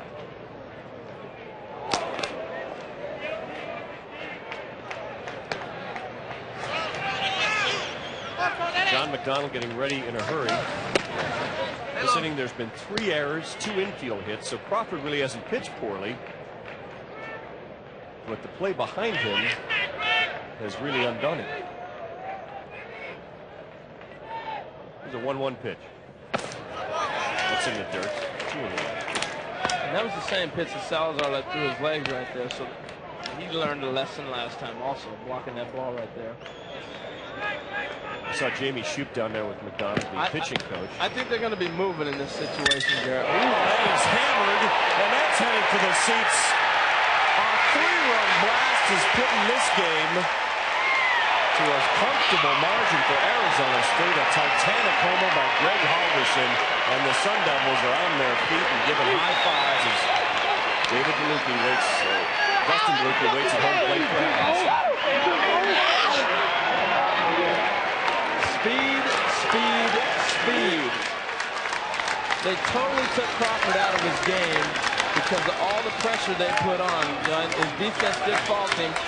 And then the first and third, the bluff that you called out earlier with this last hitter, took his concentration off the runner, and he laid one in there, and Halverson, I mean, he crushed it. That's right where he wanted the pitch, too. Salazar was looking for it there, and Mike Martin's seen enough. So even though Wes Crawford beat Arizona State at Tempe back in February, this is hardly the same lineup he faced. And it is an Arizona State team that has done a little of everything and taken advantage of every benefit that Florida State has unintentionally given them. When we come back, we have an 8-2 game due to the Sun Devil explosion. We'll see new pitcher John McDonald after this.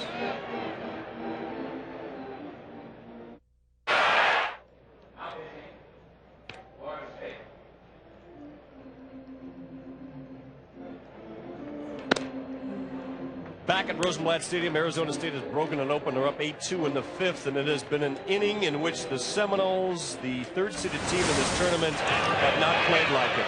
Brett Groves has been especially errant. That was his second error of the game on a bad throw. This time Salazar throws the ball that got away from Groves. Now the game was tight when Groves was playing in, but he bobbles it, throws it away, allows the runner to get into scoring position, and then Alverson unloads. The Arizona State catcher hits just his third home run of the year, but what a spot for it. It's a 3-run jack that blows the game from 5-2 and into an 8-2 advantage and a 6-run lead. And now it'll be up to John McDonald to try and keep this thing close, because Florida State does have an explosive offense. Yeah, they sure do. But Gary, you know, back to the little package we looked at right there, they have put so much pressure on Florida State defense. They set the trend early in the game. They came out trying to run and trying to create, and when you do that, you force mistakes. You guys have to rush, and as you continue to grow and get older, speed becomes so important in the game because everything becomes so much faster for you. As you can see from McDonald's stats, he's a hard thrower. He's got 100 strikeouts in 102 innings. So they're going to look for some strikeouts here. Get this inning over with as they're about to bat around. This is the 8th hitter in the inning, Michael Collins. He has grounded out to third and then had a nice sacrifice bunt to third as well. So he's pulled the ball thusly, but against McDonald, who gasses it up there, he may be going the other way this time. He's got a nasty motion. He hides the ball well and then slings it across his body. Tough to pick up. Looks like he'll be especially tough on right-handed hitters, and he evens the count at 1-1. Collins is going to look him over a little bit before he I might be butting on him too, man. He's stepping towards the dugout and winging it back over the plate. That is flat and nasty. You can hear the spin on the ball from up here. It is searing towards home plate.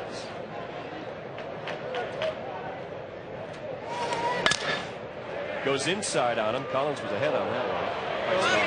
That was a slider right there, but a lot of times the fastball, it's not a matter of velocity. It's really a lot of deception. This guy hides the ball really well, and that's why, like you were saying, Gary, he'd be so hard on the right-hander because he throws it across his body. Watch how long he hides it. There you can hear it again, but that one he bounced. That was the old 58-footer.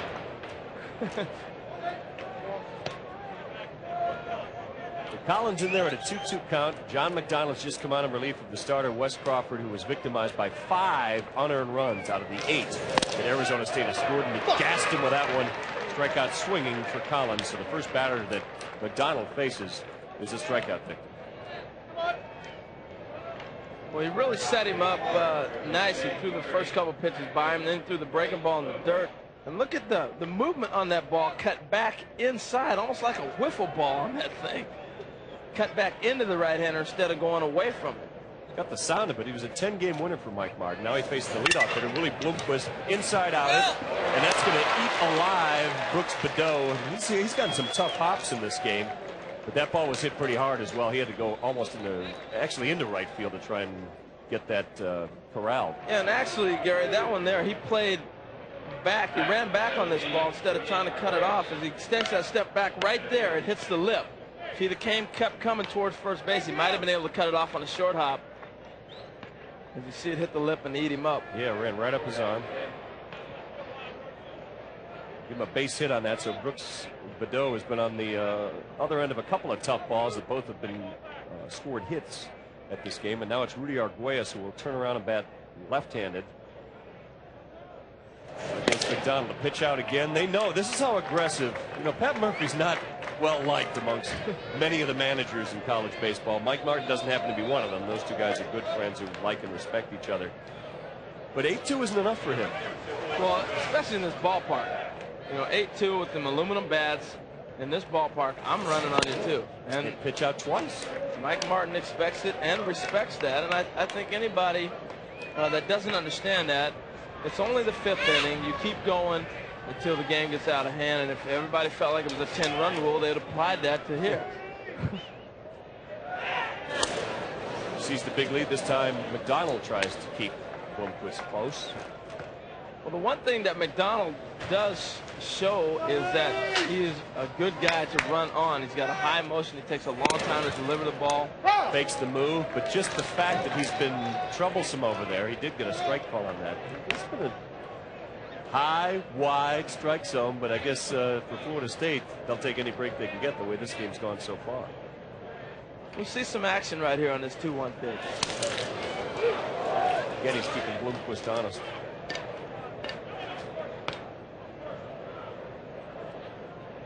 Arguelles started the 5th inning with a single in the right center field. 6 runs later, it's 8-2. He scored the first run of the inning. Takes that pitch in the outside corner, and it's 2-2 now. I don't think the inning is going to end with him sitting over there on first base and not attempting to steal here. He does have the green light, and this is a good situation right here to run on. You get a 2-2 pitch. More than likely, the hitter's either going to make contact if it's a fastball and a strike, or you're going to get a breaking ball that you can run on. Bloomquist led the team in steals with 33. Here's the 2-2 pitch with 2 outs. He goes. Hammered by Arguelles, but high sky pop. Easy play in left field for Carl Jernigan. And finally, for Florida State's sake, this inning is over, but a huge one for the Sun Devils, who get a 3-run homer by Greg Halverson and lead this game 8-2.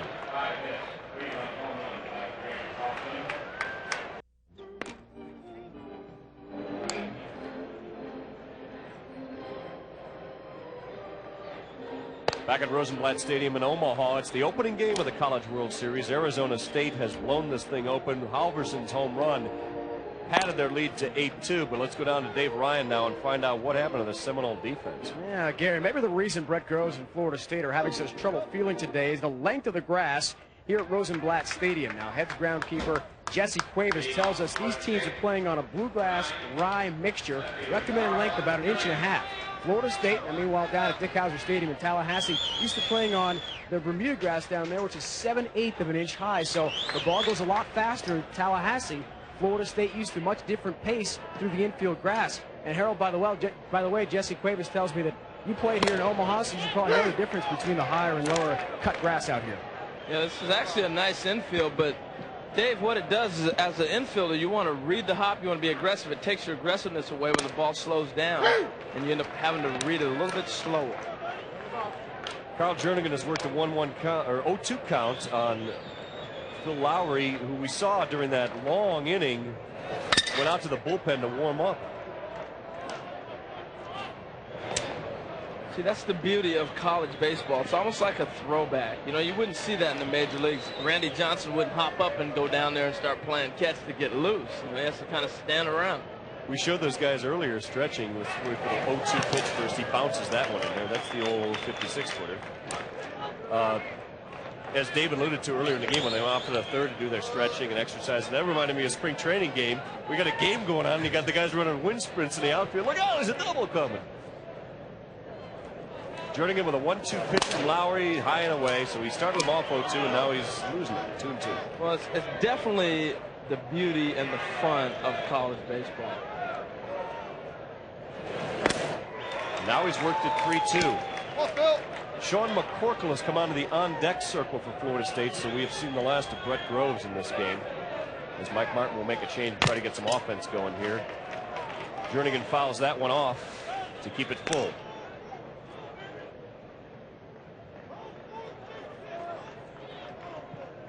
Florida State, as we mentioned, averaged 4.5 homers per game in the 4 regional games.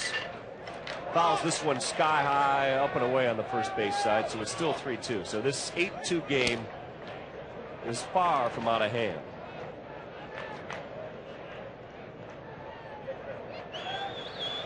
Full count from Lowry. misses, and he walks the leadoff hitter. Not what you want to do after your team just put up 6 in the 5th. No, you want to come back and at least make them swing the bat. That's why Pat Murphy's so upset right now. Swing the bat. But also they're going to go back and check his pitch count. Remember, they got him about 100 pitch count. And we've seen a little bit of deterioration right now. That was his 71st pitch right there. So we'll see if there's going to be any action starting up down there on the Arizona State side pretty quick. Sean McCorkle will pinch hit for Brett Groves. Groves is a junior Olympian. He's known for his defense. But in this game, could be the jitters of being in the World Series at this showcase.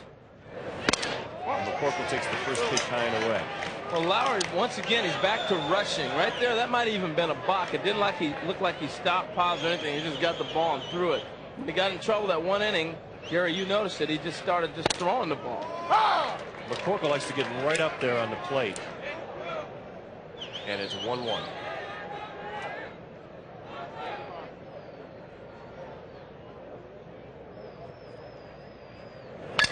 Fouls that one straight back. He seemed to be on that, but a little under. Well, McCorkle's a good athlete. He's a DB on the Florida State football team. And we also would like to send out well wishes to his father, who had an accident last week. He's a National Guardsman in Augusta, Georgia. And Sean wanted us to pass along our best wishes for recovery, and wouldn't hurt if Sean could get the Seminoles back in this game. He's fighting off these pitches from Lowry, and the count stays at 1-2.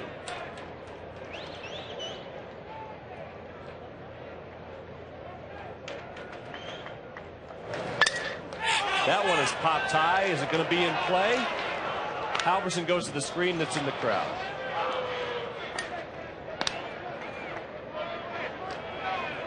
Well, Lowry's getting that ball back and really throwing it. But obviously, Pat Murphy a little concerned. He's got Aaron Kramer warming up in the right field bullpen for Arizona State. So we'll see what Lowry does on this pitch. Sean McCorkle pinch hitting for Brett Groves. Struck him out in the outside corner. They have got to get used to that pitch because that has been called all game long by Tony Gazandi. And Sean McCorkle wishes that he had his football helmet on and could hit somebody. Well, this ball right here outside, and he's been painting out. This ball is about 6 inches off the plate. And if they continue to call that, pretty soon you got to go ahead and just start hacking at it. He's been calling it for 5 innings now, so the hitters better learn. I got to go after that pitch with 2 strikes. It's especially tough when you're in there pinch hitting, trying to get something going with a 2-strike pitch. McCorkle had to be aggressive, but you can see why he took that pitch. But again, he's coming off the bench too, so he's not as familiar with the umpire and the way he's been calling the game as the players who've gone around. Yeah, so here's George Otero. And as we mentioned before, we showed the team limbering up and getting ready, that he likes to keep everyone ready and ready in the game. If Pat Murphy should go to his bench, we can certainly look for Terry Henderson to replace George Otero in the lineup. Got a 2-1 count on him. You look at Lowry's line here. 80 pitches. That's where things started to unravel for Wes Crawford, around the 80 pitch count. Swinging late, hits it a mile, but it's foul to the right side. Even the count at 2-2. At this time of year, they've played 60-some games already, and 80 pitches, 100 pitches. And this is the most you've ever played in your life. It gets a little wearing on the arm. You haven't had the time like a major league pitcher to build up that stamina. And so they're treading in the ground they've never been in before. 2-2 count. He misses inside. Full count now on George Otero. Otero, a guy that Mike Martin's taken a hunch with. Hadn't played much, hitting around 200 on the season, but he homered in the regional against Delaware. He thought he might have a chance to go deep. Runner goes, but it misses high, and it doesn't matter. And he's got 2 aboard, so Florida State needs to rally, and they may have something going here in the 5th. Well, that's a very interesting thing right there that Mike Martin elected to run. Once again, Gary, that element of surprise. Earlier in the game, when it seemed like they might be running this situation, they didn't run. They got the double play ground ball. Now you're thinking, well, sit back, let Otero try to swing. He sends the runner. So they keep everybody guessing in this game. little bit of strategy going on here. Halverson trying, and the infield's giving signals to each other to see how to play this thing. That's how respectful they are, the Seminole offense. They got a 6-run lead, and they're worried about how they can get out of this. 1 out with 2 on in the 5th. Well, what's interesting is we've seen the 1-out bunt with the runner on second base as if there were no outs and a runner at second base. They're actually giving bunt coverages out there when normally you would think they were just sitting back trying to figure out where to position on a double play ball. They're playing in at the corners. Gets that outside corner for Lowry and works at 0-2 on Brooks Badeau. So now they're back up the middle and plugging the middle instead of spreading it out with a bunt play. Now they're playing normal depth. To protect on an 0-2. Lowry tries to get him and misses way outside 1-2. Lowry's been interesting. When you think he's just getting ready to lose it, all of a sudden he gets it back together again. He's all over the place. He's wild enough to be effective. Effectively wild. You can't dig in on a guy like that. All right, Harold, which of those signs is the real one? I don't know. Still trying to get him to pitch, hoping that Badeau will be aggressive and protective on the 0-2 pitch. He's not going. You know, interesting thing, you notice the name and how strangely it's spelled. He is from Louisiana. He's a Cajun guy. And the Gator is his godfather. Ron Guidry is Brooks Badeau's godfather. And, you know, he's given him and a lot of the Seminole players a lot of advice throughout the year. Hammered to left. That's going to fall in. They're going to hold the runners because they need a big inning. And so a solid single on a 2-2 pitch from Brooks Badeau. And suddenly we've got a bases loaded situation. And Harold, how did Lowry set this up and where did he go wrong? Well, as we take a look at it here, Gary, he ends up, look at this sequence here. Here's the first pitch, then a change up for the strike. And then he tried to go outside with the fastball, and he stayed out trying to go outside again. Away. And then he came back in. He had to throw the strike and give up the base hit. Bases loaded. First pitch to Jose Zabala is low and away. Zabala has scored one of the 2 runs. He scored on the Jeremy Salazar homer in last inning. And it seems to be falling apart in a hurry for Lowry. Yeah, where he went wrong, the last hitter, as you see Pat Murphy pop out of the dugout here, probably thinking the same thing I am. Where you saw it fall wrong on the last hitter is he got behind. And right now it looks like he's just throwing the ball. He's not thinking about what he's doing.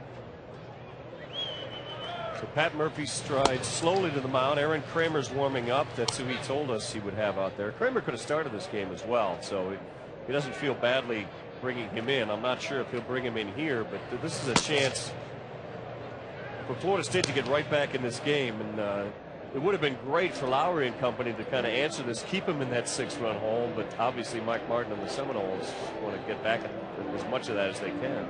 Well, you want to keep pecking away, and you feel like when you get down like it is 8-2 right here, just give me 1 run an inning. 1, 2 before you run out of innings. Now you got to just score in as many innings as you possibly can. The team that usually scores in the most amount of innings is going to win a ball game.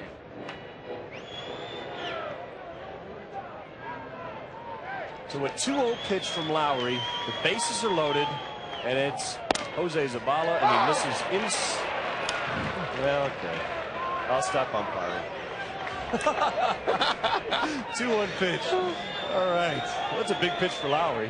Now he's got a 2-1 count. The outside corner, he missed a little bit further outside than even our umpire will give him. It's the 10th time today it's been a 3-ball count, but when he does that, he goes faster in the count. He gets the ball back and delivers. I mean, maybe catches Zabala a little bit off balance and gets a full count in the foul ball. Well, Lowry does work quick. He's working real quick. 3-2 pitch, bases loaded. Something's happening here. Where was that pitch? Out of the strike zone, according to our home plate umpire, Tony Gazzandi, and that is a big run for the Noles, and the bases are still loaded. Well, once again, it looked like he got himself into a rush. Here's a pitch, Gary, and he just a little cutter down. Yeah, that was ball 4. Oh yeah, no doubt about that. It's not even close. You know, if I watched my TV monitor, I'd have known that. From up here, it looked like it was up, but it was way low and away.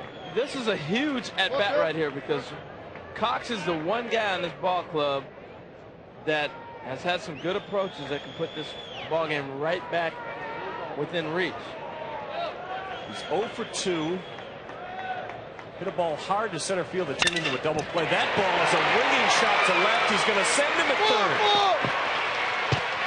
Draws the throw, cut off, and 2 more runs. They have answered that big 6-run inning by the Sun Devils.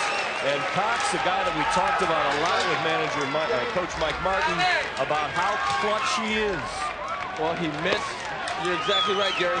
He missed a pop fly in the last at bat. He just missed that pitch. Right here, he gets a fastball in. Knew exactly what he wanted. This is a great approach, a great swing. Clears his body nice for the base hit. The other thing, they send the runner here to score him. What set up this inning, once again, like Arizona State put the pressure on Florida State, they put the pressure on them. They ran in that one situation when nobody expected it to, and now they send the guy from second base to get another run when we weren't really expecting them to.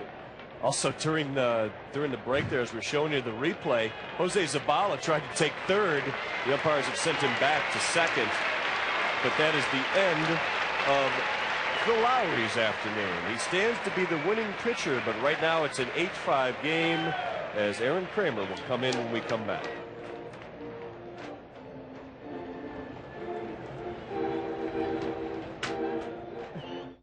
Issue 36, Aaron Kramer. Kramer, now pitching for Arizona State. Back to the College World Series in Omaha. Gary Miller and Harold Reynolds along with Dave Ryan with you, and we expect a lot of runs in this series, and Florida State trying to add to that here, Harold. Well, you're wondering why Murphy kept his ball club running in an 8-2 ball game. This is why. This is an interesting play. That's Jose Zabala. Yeah, that's what you were talking about at the end there. Yeah, he's got some dirt in his uniform. That would happen to be the last play that Lowry would get as he tried to catch him there over at third base and got his uniform dirty. And Aaron Kramer has now come on in relief of Lowry. And this is the guy he's going to face, Jeremy Salazar. And the reason you want to go to a reliever because Lowry gave up a 2-run homer to him. Until this inning, that had been all the scoring for the Seminoles. Suddenly it's an 8-5 game, and Aaron Kramer is in here to keep it at that. The tying run will be on deck. The man we saw trying to swipe a base during a timeout, Jose Zabala, will be at second base for Salazar. And Matt Diaz is on deck for Aaron Kramer.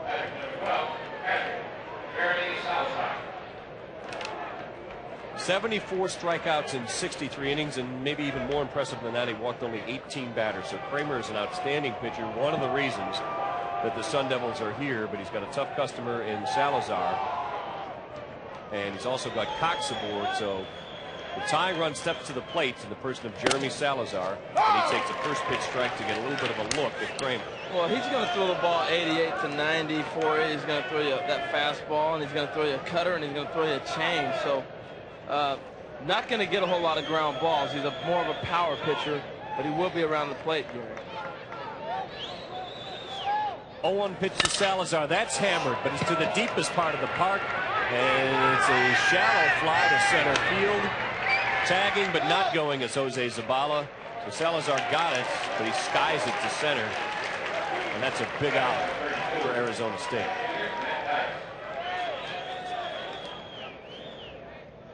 They keep coming at you, though, and Matt Diaz is not one to take a breather on. Halverson's going to go out and have a little conversation with Kramer about this young hitter, Gary.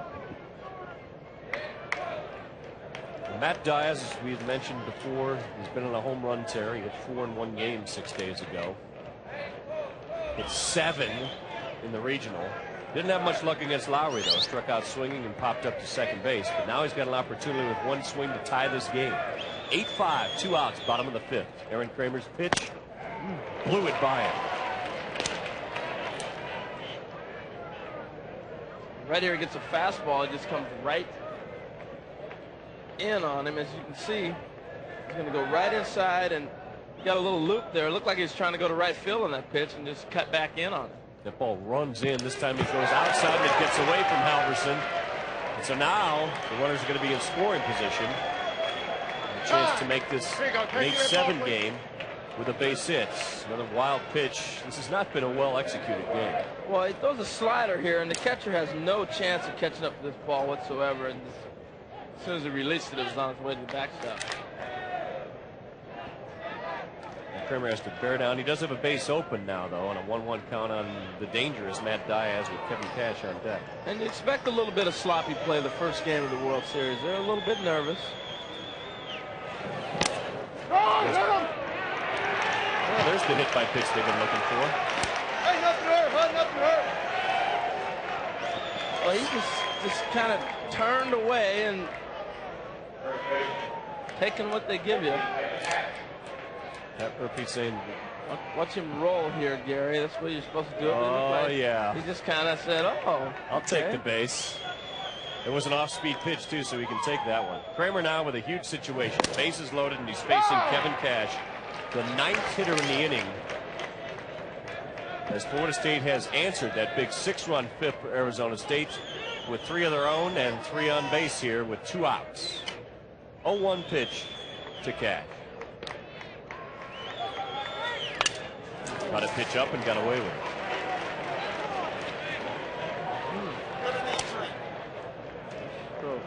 This game could be a little bit worse if Kevin Cash wasn't playing first base. He's made some nice plays and keep the score at 8. See what Kramer does on the 0-2 pitch now. He's going to try and get Cash to swing a pitch out of the zone. Where will he go? Goes away. Not going. 1-2 count now. What's interesting, Gary, is we showed earlier, and you asked me, you figure out those signs yet? Because they use multiple signs in college baseball. Don't forget, this is the level where most people learn how to tip pitches and everything else anyway. 1-2 pitch. Shallow right field. Moreno shielding from the sun, but he's there and makes the grab to keep it from getting any worse. The Seminoles do get on the board and get some of that back, but it is now an 8-5 game through 5 here at Rosenblatt with Moreno, Beinbrink, and Myers due to hit.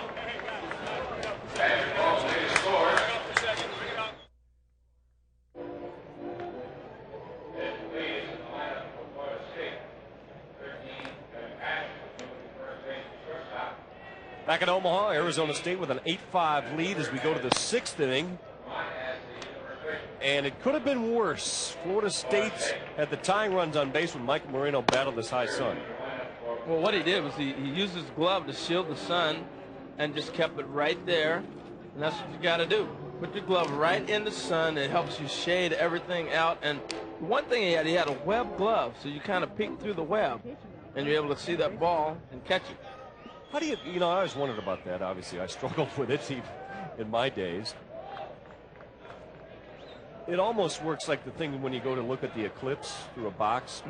Somehow, because it doesn't make any sense that you would think you'd block out everything, but you find a little hole in your glove, and that'll allow you to see the ball. Yeah, and you just stay with that dot, and the closer it gets to you, the better your perception of it comes, and you're able to catch it. But sometimes it's up there, and you just go, oh, no, where are you? Moreno with a blast to center, waiting to see whether he should break back on it, is Brian Cox, and it comes right to him for the first out of the 6th. Brand new shortstop is our old first baseman. His defense was so good at first base, they put him at short. So Kevin Cash moves over there, and that means we need a new first baseman, and that is Matt Woodward, whose father Woody has been pretty busy this week. Matt. And he comes in after Sean McCorkle pinch hit for Brett Groves, who had a tough game in the field. And that allows Cash to move over to shortstop. So a new defensive lineup behind John McDonald, who's working his 2nd inning in relief of Wes Crawford. And to get Moreno to pop to center, he faces Andrew Beinbrink and starts him off 1-0. McDonald with a fastball on the outside corner. Cash going to get a chance. Throws it across the diamond, and he gets his first opportunity. And they have a little more solid defense at short. Well, a lot of times when you get in a situation like this with Cash at short, he gets the easy ball right here. Now this ball hit hard, it doesn't touch the grass, it doesn't change speeds on him, but he got down nice, looked the ball into his glove, and I mean he threw a bullet across the diamond. All of a sudden he goes from a first baseman to a shortstop, and your stock rises. That is a very unusual duality. How many shortstop first basemen do you know? That ball's hit hard the other way, but it's going to curve foul. You don't see that very often because usually you put your slow-footed guy over at first base. I was wondering why he was able to make those nice plays over there at first base. That's the tricky thing. We're learning as you are, watching these guys every day. Cash also he had 8 putouts on the day, and that may be why he gunned it over there too. He's tired of having his own hand bruised. He said, "How do you like it?" 1-1 count on Casey Myers. McDonald on the working the outside again, even though his catcher Jeremy Salazar had set up inside.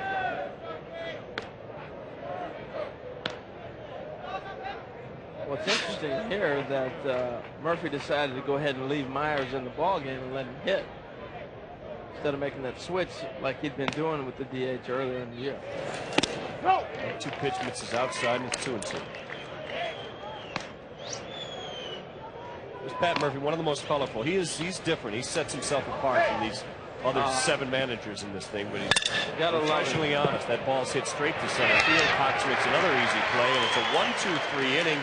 So McDonald has retired all the batters he's faced so far, and we stay at 8-5.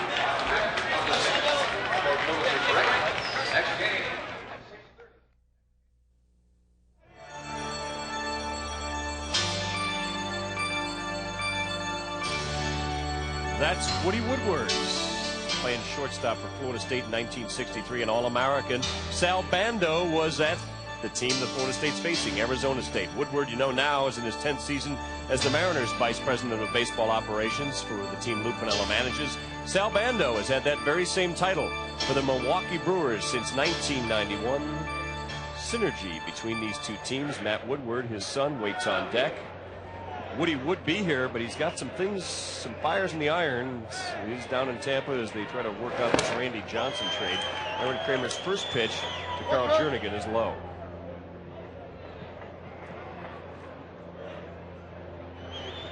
Jernigan batting .304 now. Base hitting the walk on this game, and Kramer's fastball strike is right there. 1-1. Harold, there's been an awful lot of talk about the Randy Johnson trade. You obviously have ties to the Mariners, and Woody's been a busy man. There's been denial so far, but Randy Johnson could very possibly become the Los Angeles Dodger. Yeah, I was talking to Matt earlier. I said, yeah, I've tried to call your dad. He's been ducking me. And he says, not you. He's ducking everybody. But, yeah, I think there's some things happening there. The Dodger deal is definitely a real scenario. 1-2 pitch a little bit low, and it's 2-2 on Jernigan. It'll be interesting tonight because Randy Johnson pitches tonight, and one of the things that was holding up a deal was a lot of teams were questioning if he was healthy. And last outing, he finally got back to throwing the ball 95, 97, and they want to see if he does that again tonight.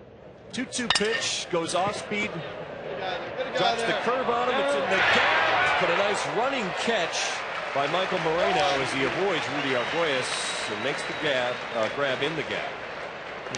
That could have been ugly right there. Communication. These guys didn't just start playing with each other today. They've been playing with each other all season long. Now, usually, see the center fielder bail out of the way. The center fielder has the right of way, and he starts to go after this ball and reacts. Luckily, he is quick. But usually, the trainer reaction is that the right fielder goes behind the center fielder. He's cut in front of him. Here's Matt Woodward. Yeah, usually it's a center fielder's ball, but Moreno maybe had a louder voice and a nice cut move. We should try Arguelles for the football team when he's done. That's the guy we mentioned, though, that he's 26 years old. He's got a 4-year-old son and another child on the way this summer. Has lived a lifetime. Matt Woodward with a 1-1 count in his first at bat of the game. Coming off the bench.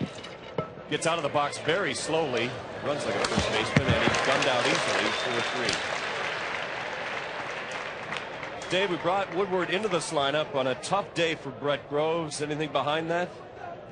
Well, that's right, Gary. Earlier we were talking about perhaps the length of the field here at Rosenblatt Stadium being a problem for Brett Groves. But in fact, during warm-ups today, he jammed his right index finger pretty badly. And Steve Tamboro, their trainer, told me a moment ago that they iced it before the game, tried to get good normal motion in that right index finger before the game actually started. But obviously in-game action, had the 3 errors and had a lot of trouble throwing the ball over to first base, and 1 to home on the error he had as well from shortstop. So That was a big problem for Brett, and he's out of the lineup for now, and they hope to have him back for the second game. There's Terry Henderson. As we mentioned earlier, this gave Mike Martin some flexibility. That's one of the reasons Otero was in the lineup to start. Now the right-hander Kramer is in there, and here's Terry Henderson, who you would normally see batting in this spot. So Otero filled in pretty well for him. Singled, walked, scored a run, but here's Terry Henderson, number 17. They pitch a little above the belt, and it's a 1-1 count. Well, I thought that was interesting with Groves. I didn't think he would be that nervous playing this game. These kids have played an awful lot of baseball. To be overly nervous would have been very surprising to me. So having a bad index finger is tough to throw a baseball. Yeah. Well, plus he's known for his defense. Yeah. So it was very uncharacteristic. So Henderson is ahead in the count. He's pinch hitting for George Otero. It's a 2-1 pitch. Oh, he was waiting on that one, but just got under it and fouled it straight back. A nice hack right there. He got a pitch, a little fastball out over the plate. I had a good friend tell me one time, you're going to get one pitch, the pitcher's going to get one pitch, and the umpire's going to get one pitch. And with this umpire, you better not miss your pitch. Full boat to Henderson with 2 outs. Brooks Badeau is waiting on deck. We'll see if the Seminoles can get another rally going here. Henderson, the normal DH for this team, takes a 3-2 pitch high, so they put a runner on and a walk. Well, watch what started the last rally last time Florida State got something going in their big inning. A fastball here, up and out of the zone. That wasn't even close enough for the hitter to chase, so you want to try to put the ball in the area that he's going to chase. So Henderson aboard for Brooks Badeau. Badeau, a switch hitter who's coming from the left side now. He's got a little bit more pop from that left side than he does the right side, but he'll be the first one to tell you, my job is to move the runners on. I'm not a guy that's going to hit the ball out of the ballpark very often. One of the 3 runs that scored last inning. Badeau singled. He's got a 1-1 count with 2 outs. And pinch hitter Terry Henderson aboard after he walked.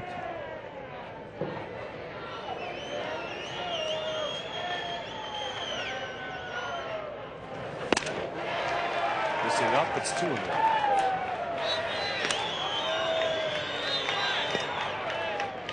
Gary, very interesting alignment here as you see the center fielder playing him over into left center field. So anytime you have a hitter that hits the ball the opposite way, unless you're Harold Baines or somebody like that, you're not expecting him to be a much of a power hitter. He's more of a slap type of hitter. He can pull the ball at all. There's a huge gap in right center, but if he could, they wouldn't be played that way. You're absolutely right, Dan. You know, there's a gap there. It looks so tempting, and if he tries to go for it, he'll pop it up. So if he just sticks within himself and plays the way he should, he's got a 3-1 pitch. It's his pitch here. Let's see if Henderson's going with this. This is inside, so 2 walks after we got the first 2 out.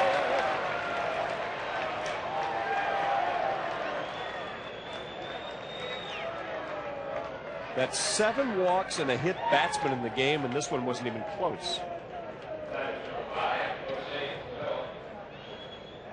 The ones that feel the pressure, I believe, in a nervous situation are the pitchers, because you start trying to press a little bit more, trying to throw a little bit harder. They're the ones who have the adrenaline flowing. Maybe you throw 90, all of a sudden today you're throwing 95, or you're getting in a rush like Lowry got into, and that adrenaline takes you out of sync. So 2 aboard, and once again they're going to face the tying run. He's just having a tough time finding the plate right now. Jose Zabala, another switch hitter from Mike Martin's club. I think one more ball, we're going to see the pitching coach pop out here. Chad Pennington warming up. He's a rubber arm guy who loves to throw. Has been used a lot by Arizona State. There's Aaron Kramer looking in. He'd like to keep pitching this game, but it might count on getting Jose Zabala.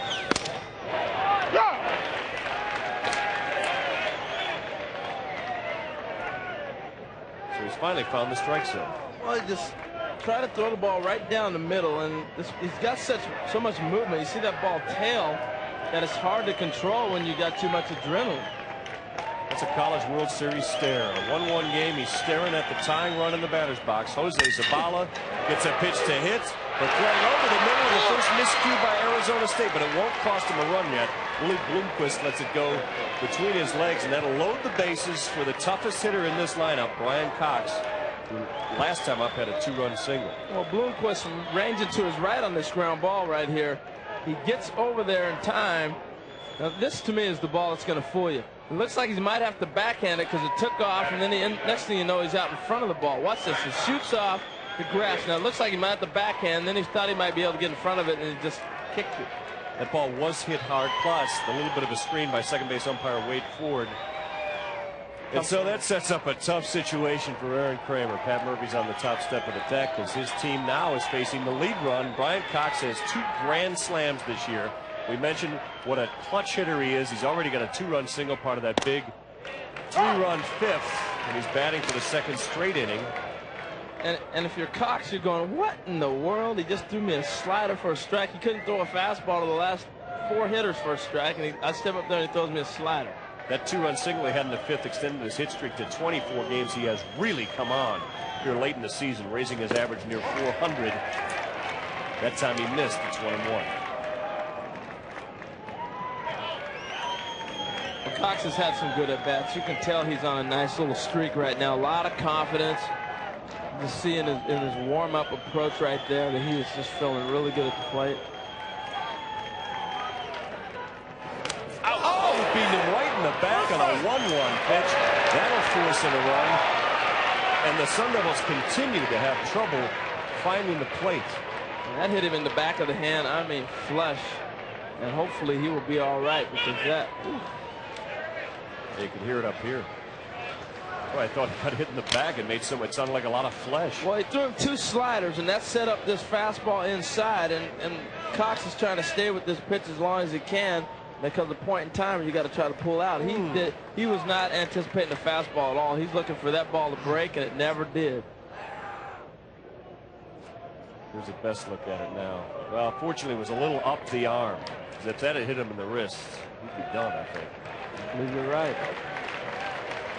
Well, it's not going to be pleasant. That is not how you want to take one for the team. That's it. It's another RBI. 2 walks, an error, a hit batter. They don't have a hit yet this inning. They got to run. They still got the bases loaded. And all of this happened after he got 2 easy outs.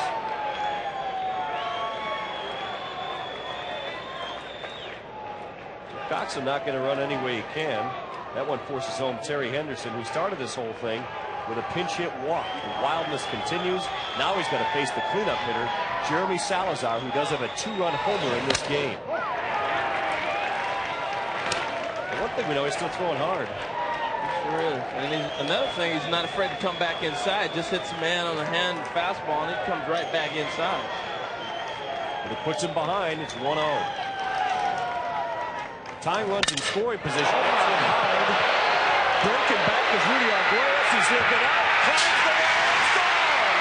A grand slam home run for Florida State's Jeremy Salazar. What a game for him. A 2-run shot and now a grand slam homer. And so the long ball that carried them to the regional title has surfaced here in the 6th inning.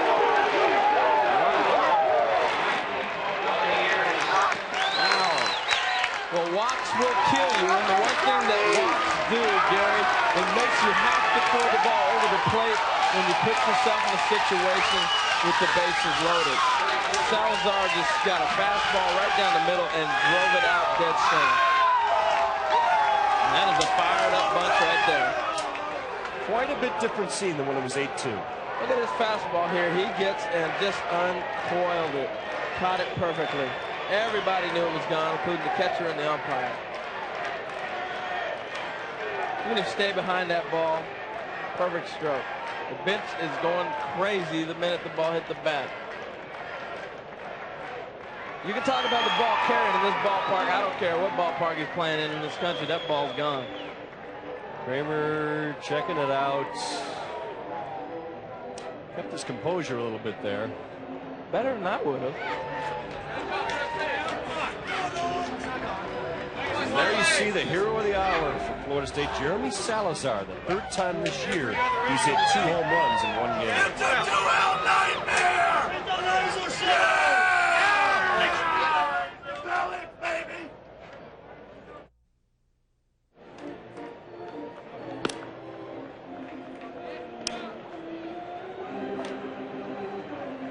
Back at the College World Series, a little smile on that crook-hatted face. Must be a Seminole fan because it has been a huge 6th inning. There's our starter, Phil Lowry. You see all the dirt in his uniform. The last play he was in for, tried to get Brooks Bedeau, who was trying to steal a base during timeouts. Lowry dove into third base for him, and it was the last appearance he made out there. Aaron Kramer didn't have much better luck. His big mistake. A pitch, fastball in on Jeremy Salazar, who hit a grand slam home run off him. And now it's up to Chad Pennington to try and keep this close, as Arizona State has gone from a 6-run lead to a 2-run deficit, and Pennington starts him off with the yellow. Well, that's his best pitch. He'll throw that snapdragon yellow hammer. Freshman, so this is a big moment for him. Facing Matt Diaz. Usually as Mr. Long Ball, he hasn't really contributed yet. Been hit by a pitch, that's the only offense he's provided. Get past those top 4 in the order, though, and they have really produced. 2-0 pitch now. This is with a fastball up, so he hasn't got any better control than Kramer. Well, I wonder if the green light down is here. Walks him on 4 pitches. Not exactly why he was brought in the game. At least he doesn't have to worry about what Matt Diaz is going to do to him. And now it's Kevin Cash, who's now playing shortstop. Well, you got to have a guy like Cash on your ball club who's versatile enough where Groves goes down with the injury to be able to move to shortstop. Known for his offense. This is very interesting, considering his versatility. They're going to make him throw a strike. That one misses low. 1-0 to Kevin Cash. Average down to 303. He's 0 for 3, but he's saved a few runs, and now it makes a big difference because they're ahead by 2 runs, 10-8. Finally throws a strike on his 5th pitch of the game and makes it 1-1. Yeah, you try to find certain points that turn a ball game around, and I really think that when they ran 8 down, 8-2. There goes the runner. Slides in, head first, beats the tag. And Matt Diaz has stolen a base. Right there on an 0-2 pitch, he takes off and got a great jump. Look at him now. He gets a walking lead, and he doesn't even stop. He's off and going. A lot of times you try to get that walking lead. The pitcher never stops you. It's almost like getting a free pass because you already got that free start, and the momentum just kick starts all the way. You don't see that very often. Pennington with a 2-2 count on Cash. He's got a base open.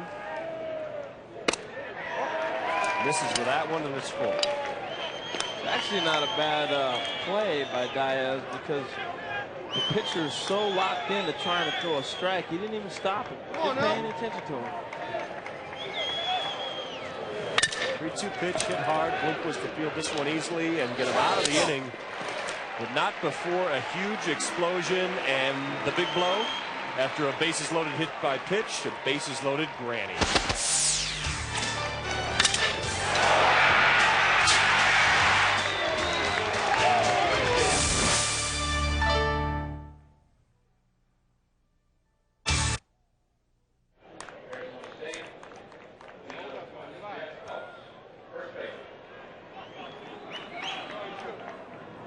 It's 10-8. We settle off with a nice nifty 2-2 ball game, and then the explosions. We have 14 runs between Arizona State and Florida State in the last 2 innings. This is the opener of the College World Series. We're here for a week and a half. Florida State, Arizona State are in the 7th inning. Tonight on ESPN2, the number 2 seed in the tournament, Miami, the number 1 team in the polls, takes on Long Beach State. The other bracket has Southern Cal, LSU, the 2-time defending champion. That's tomorrow afternoon at 1:30 Eastern. And Florida, the top seed, goes against fellow SEC member Mississippi State. That's our evening game tomorrow. That ball's just out of reach in left field. That ball is hammered as Arizona State tries to rally And Carl Jernigan couldn't get to that because it was hit with authority by Jeff Digger Phelps. He smoked that ball. First pitch, he gets a fastball out over the plate. One way to get right back in it, be aggressive. Didn't wait around. He got a pitch right over the plate and drove it in the gap. And this ball just took off. He was on his horse and just couldn't get there. Well, Jernigan's got some speed, but that ball picked up speed as it went and got over his glove for a stand-up double for Phelps. It'll bring up Dustin DeLucchi, who now won't have to face a lefty. He's got John McDonald to face. McDonald gets an outside strike, 1-1. DeLucchi's got his average over 200 now. He's got a couple of hits in this game. And we've seen him bunt already in this situation. This is the part of the order that's really... A lot of hit by pitch in this game. Just kept coming and coming and coming and beating him in the leg.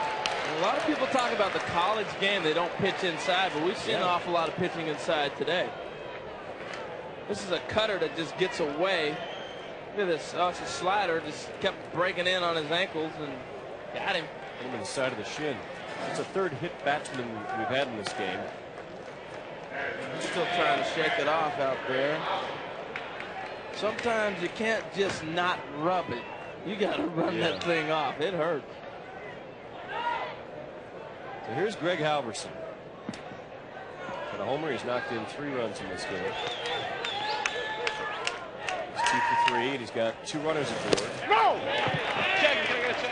No! The bottom part of this Arizona State lineup is really what has kept them in this ball game. This the big blow in the 5th inning. There it was.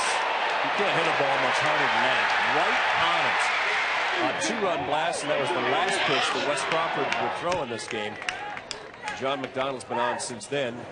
Here's his pitch to Halverson. And this is 2-0. You know, we talked about Jeff Phelps, who opened this inning with a double, Harold. He's known as Digger. Manager Pat Murphy knows Digger Phelps, our own Digger Phelps. And there, I didn't realize that Ken Phelps, former Mariner, who you know, and who he also knows, is also known as Digger. Yeah, the dig. Well, the funny thing is how it came up. We were talking about, you're talking to him about ESPN's Digger Phelps. Right. I'm talking to him about, the former Mariner Yankee Ken Phelps. And he didn't know who we were talking about. He knows both very well. In fact, Ken Phelps, the former Mariner, talks to his team quite a bit. Here's the pitch. A big situation. He chops it. It's going to be tough, but in betweener. And a good play across the diamond by Jose Zabala to get it out. The runners move up to second and third. That was a really pretty play by Zabala. He started to set his body up. The angle he was taking was to cut it off and throw the ball to second base. And he ended up cutting it off and making the throw to first, which really... great time to react, but that also tells you how slow this grass is. Now watch, you'll see him come into your picture. He starts to square up his body to go to second. Now he's already made up his mind. He's going to first by the time we see him in that shot. Well, this from a team whose defense has undone them so far in this game. Collins backing out on that one, but it was a little high. And the first pitch from McDonald was a ball 1-0. And once again, they have 2 runners in scoring position. So Arizona State getting right back in it, 1 out. Crucial situation. They're giving you a run by the way they're aligned. The shortstop is back, the second baseman's back, the first baseman's up a little bit. If you hit any ball up the middle, you're going to get a run or drive ball in the gap. That's what Murphy wants to happen here. This is behind him, and if he hadn't dropped his bat. Wow! Oh my goodness! What happened to this pitch? Well, this is another breaking ball that just didn't quite get there. It's all right if you throw a breaking ball behind you, but if that's fastball, that's a problem. It's coming in. It's 3-0. He walks. He does have first open. See him dropping his arm right there. That's why the ball's tailing in. The first inning, when he first started throwing, he was slinging across his body. Here it comes. He's still painting inside, but he got it there. He caught up to that one with his arm, but before, when he was coming out of the stretch, we were talking about how hard he was throwing. He was stepping across his body, slinging everything. Now he's dropping his arm and it's tailing everything back into the right hand. Wiped off the sign on a 3-1 pitch. Collins swings his ball forward, fouls it back away. Full count with the tying runs aboard here in the top of the 7th. It's 10-8 Florida State's. Kind of game we expected from these two teams. A lot of offense. And we are digging into that bullpen, and we're probably not done with relievers. For the second time, McDonald wipes off the pitch. Here he brings the 3-2 pitch with 2 aboard. Zabalo's going to get another chance. Looks home. They allow that runner, and he comes across with a second straight 5-3 putout. But they're within a run as Digger Phelps comes home. Well, that's a big run, though. He did his job, actually, picking up the run right there. If he's able to get the man over, that's just a double bonus. But he makes contact. Now, the runner at third with a great read. Zabalos could have had to play at the plate, but why force it in that situation? You've got the lead. You go ahead and get the safe, sure out, and now hopefully you can get out of the inning with the next hitter. Surprised at all that DeLucchi didn't go for third? He didn't really look at him. No, because the ball's in front of him. He already has his mind made up that ball in front of me, I'm not going to break the third. You can't all of a sudden try to rethink your thinking. You already have it set in your mind what you want to try to do. There's William Bloomquist. Once again, behind in the count, John McDonald. What's interesting is we looked at Nash there, the shortstop, breaking in behind the runner with 2 outs. As we look at this pitch, just a 1-0 pitch, a little bit up. Okay. Not according to Salazar. He could use all the help he can get the way McDonald's pitching this inning. That one's in there for a strike, and it's 2-1. Tying run is in scoring position. It's been a wild one. The scoreboard is exploding. It was a 1-0 game through 3. Then it was 2-2 after 4. Now it's 10-9 in the 7th. That one catches the corner, and it's 2-2. Wow. Well, we talked about the umpire's going to get 1 pitch. The pitcher's going to get 1 pitch. And you're going to get 1 pitch as a hitter. Right here, I think this is the umpire's 1 pitch. I think McDonald will take that pitch, too. 2-2 pitch. And that one misses low and away. It's full. Tony Gazzandi has had an interesting day behind the plate. The man in blue has had a fluctuating strike zone that has been to the benefit of both teams and the detriment of both. But he's been consistently like that, so you can't complain. Oh, full count, and there's that pitch over his head again, and he walks Bloomquist. He's got me ducking up here in the booth. Every ball he's releasing, you know it's going right at the hitter. It's just not catching up. Right here, this ball's releasing. It's coming right behind the hitter. That's the 3rd pitch he's thrown this inning that had no chance of being a strike when it left his hand. I think you hit on it, though, Harold. I think his problem this inning is his release point. That one is well beyond his shoulder when he let go of it, and that's why the ball is coming in way too high and inside. Here's Rudy Arguelles hitting from the left side. Got a chance to tie this game. Takes a fastball in and hammers it to right. Rudy going to play at the plate. They hold him at third. And the baseman over. The throw is thrown away. Diaz throws it into the backstop. They had held the man at third base, Dustin DeLucchi. And they get the run home anyhow. Another defensive miscue by the Seminoles has tied this game. Diaz has a cannon. We saw him make that throw to the plate earlier in the game that was a little bit up the line.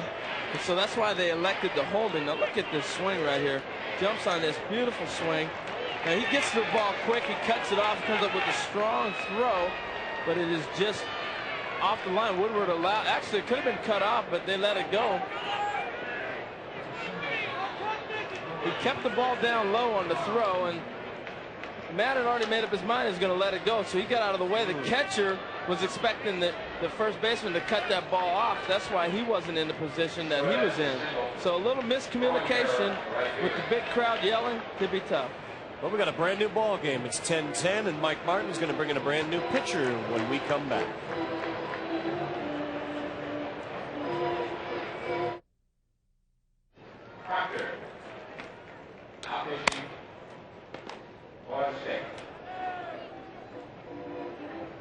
You like offense?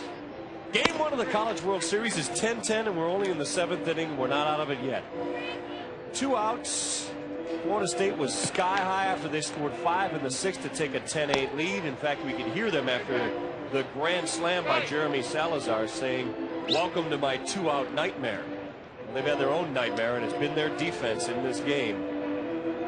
And now they're going to go to Scott Proctor to try and stop this Sun Devil rally and set up their offense again.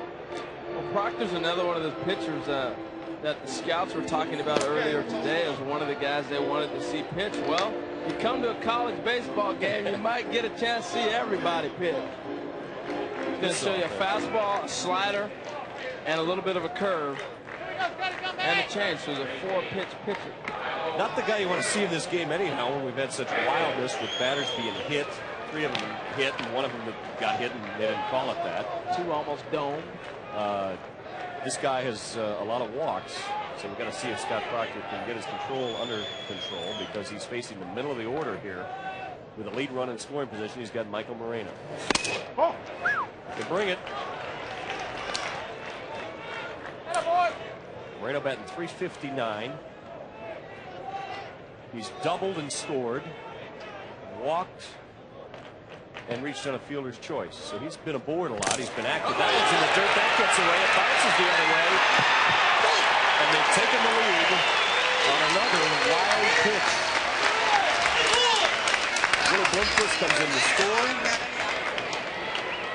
Wow. It's been ugly. This ball, the catcher, I thought Aguero in your foreground, the background of your picture right there might come all the way. If you look at it from straight on, this is just a 60-foot fastball. Yeah, I think that's a 57-footer. Okay, 57. We'll give you that. That's just tough for the catcher to block. They haven't gotten the good bounce this inning either. Moreno hits it high and looks like it's playable. Salazar comes back, but it's in the crowd. Makes the count 2-1. This might come down to whoever catches the ball last wins this ball game, because, like you said, Gary, it has been a little bit sloppy. Well, Florida State lost shockingly in the ACC tournament to Wake Forest. It just came up and played against them well. After this pitch misses low, it's 3-1. And then they played great in the regional because it was at their place in Tallahassee. They felt at home. They felt great about that. Well, they're not at home here, and they have 15 guys who have never been here, even though the Seminoles seem to come every year, but they will bat last. And that could be huge in this game. He walks Moreno. He had a base open, and he is a little wild to begin with. So that puts 2 aboard. They've already taken back the lead 11-10. And it's been crooked numbers ever since the 3rd inning. Well, here's a guy right here I think someday you might see wearing a big league uniform. He's got the perfect body. He's got great mechanics. Got a nice swing approach. Plays third base. Big, tall, strong. And his actions, sometimes you see a guy and you say, he just looks like a player. And that's what this young man does to me. Cleanup hitter Andrew Feinbrink. Wouldn't be shocked to see Moreno run. It's the kind of game that Pat Murphy's been coaching. 1st and 3rd, 2 away here in the 7th.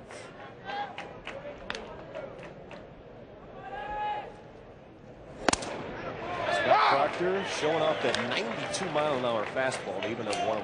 Well, he's free and loose. He's got such a nice fluid motion. That ball just explodes on you.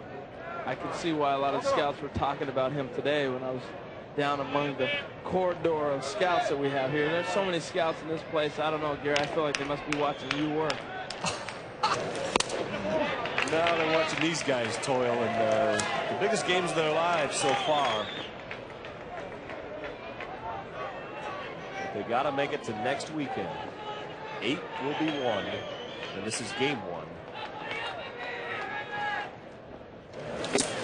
That's in the dirt. 3-1. Proctor's wildness is exhibiting itself against the cleanup hitter Feinbrink. If this game is any indication of what we're into this whole week, I don't know if anybody's going to have the pitching to get through this tournament. This is kind of what we expected from these 2 teams, though. Very aggressive, and it's great. It's a tight game. Probably see a few more lead changes, especially if Scott Proctor keeps walking everybody.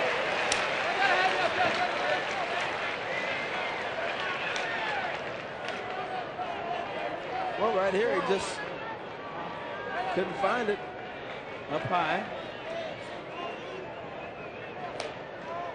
That'll bring up Casey Myers with the bases loaded. May they answer the grand slam by Salazar. He'll get an opportunity.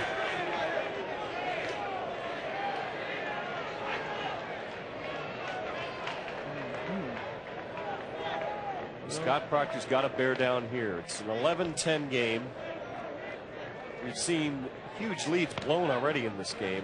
But this is a key opportunity for Arizona State because it's getting late. We're in the last third of the game.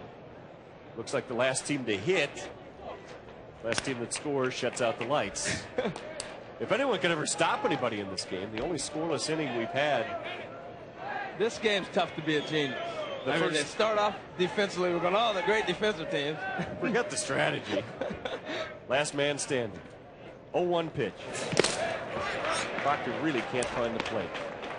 Well, he's trying everything. Right there, he went to the breaking ball. A lot of times what you'll see when a guy is not throwing his fastball for a strike, you want him to throw a breaking ball because it slows him down. And really, mechanically, you have to be sound to throw a breaking ball for a strike. Just try to get him in some kind of rhythm. That ball is hammered, fouled on the third base line.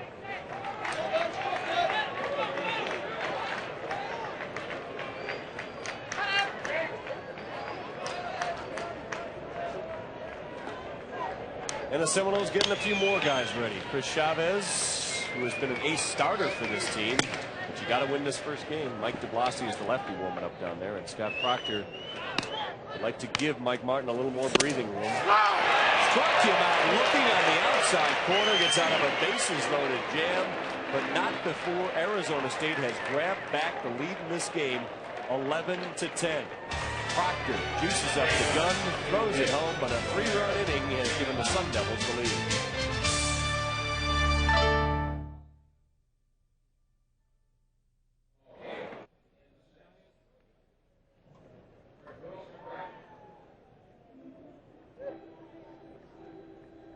Back at Rosenblatt Stadium, they're on their feet for the 7th inning stretch, and they need a little break.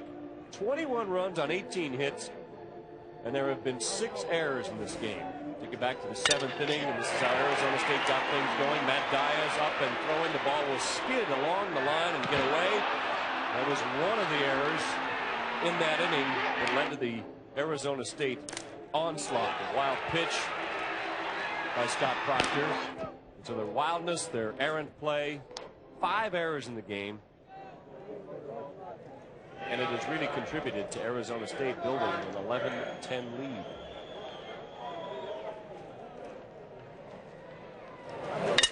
That ball is hit hard. It was up in the zone, and he hammers it.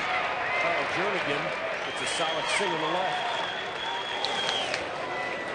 What's really been interesting, Gary, is Florida State thought their defense was going to be the key to their team, but their offense has come back and made up for their defensive mistakes.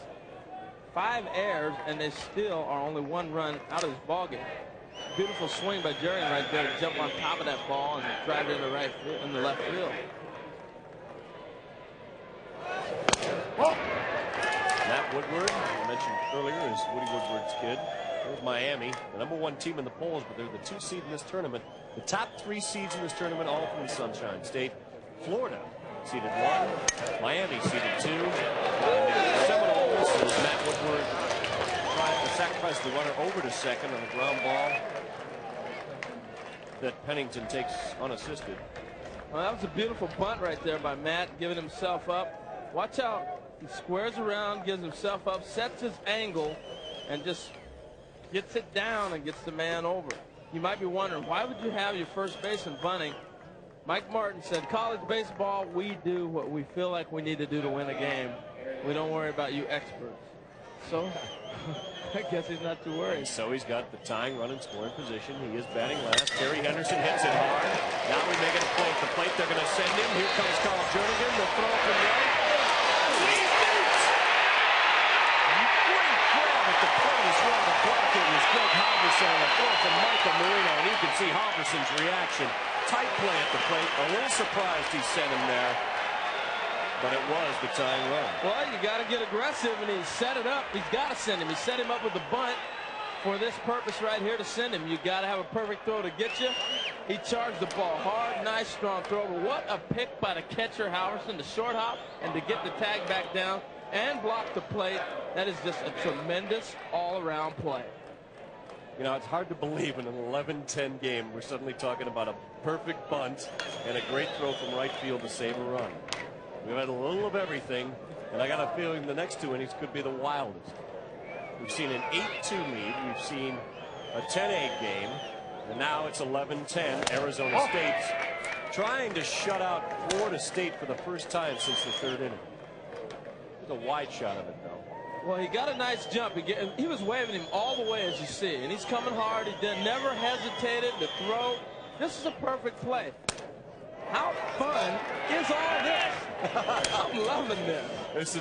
There's been all kinds of things, you know, and hasn't been. We've seen our share of offense. Look at Halverson. You think they're not competing? Welcome to our nightmare.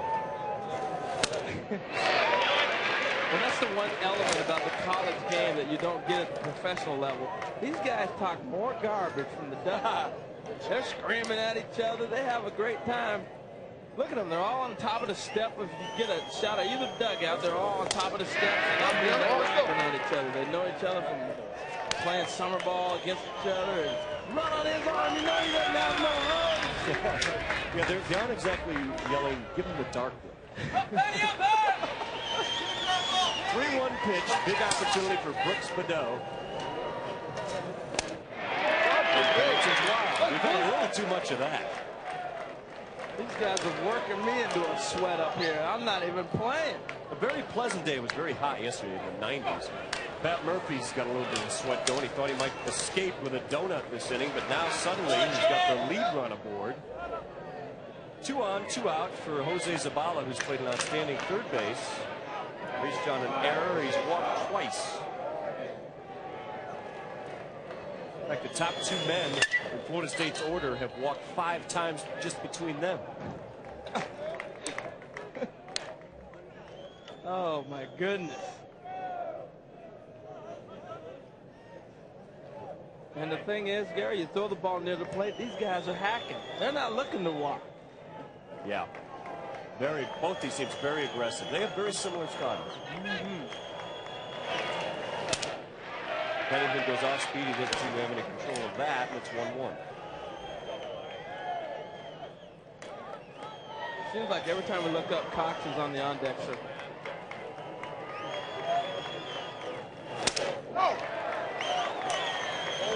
The one thing about this, with so many runs being scored, a lot of errors, a lot of players getting a chance to play, the nervousness level goes down. And I think the next time both these teams play, they'll play a little bit better brand of baseball than what we're seeing right now. Pennington's pitch right through there. Well, that was a pitch that Zabala, if he could handle it, should have. That was right where he wanted it. Well, what very interesting. Gets a fastball outside. They got a pickoff play on you. The second baseman breaking the cover second on that pitch.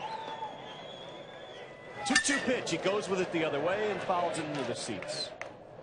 Almost a nice grab over there. But it becomes a souvenir for a scavenger waiting beneath.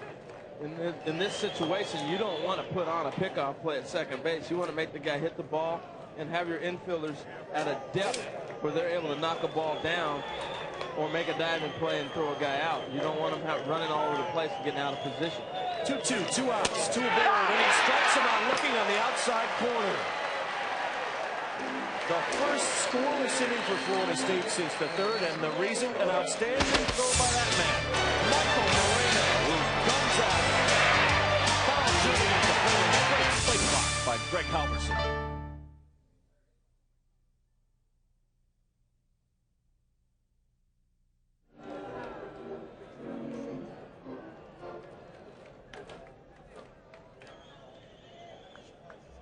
Welcome back to Omaha, everybody. What a game we've had. It's 11-10. There's been 20 hits and 21 runs as Arizona State has taken the lead. Gary Miller and Harold Reynolds with you, and we're going to get you to SportsCenter, which would normally be on now, but we've got a 3-hour game, Harold, and the first 3 innings of today's game, 1 run. The last 4 innings, 20 runs. It ties the record for the most total runs in the opening game.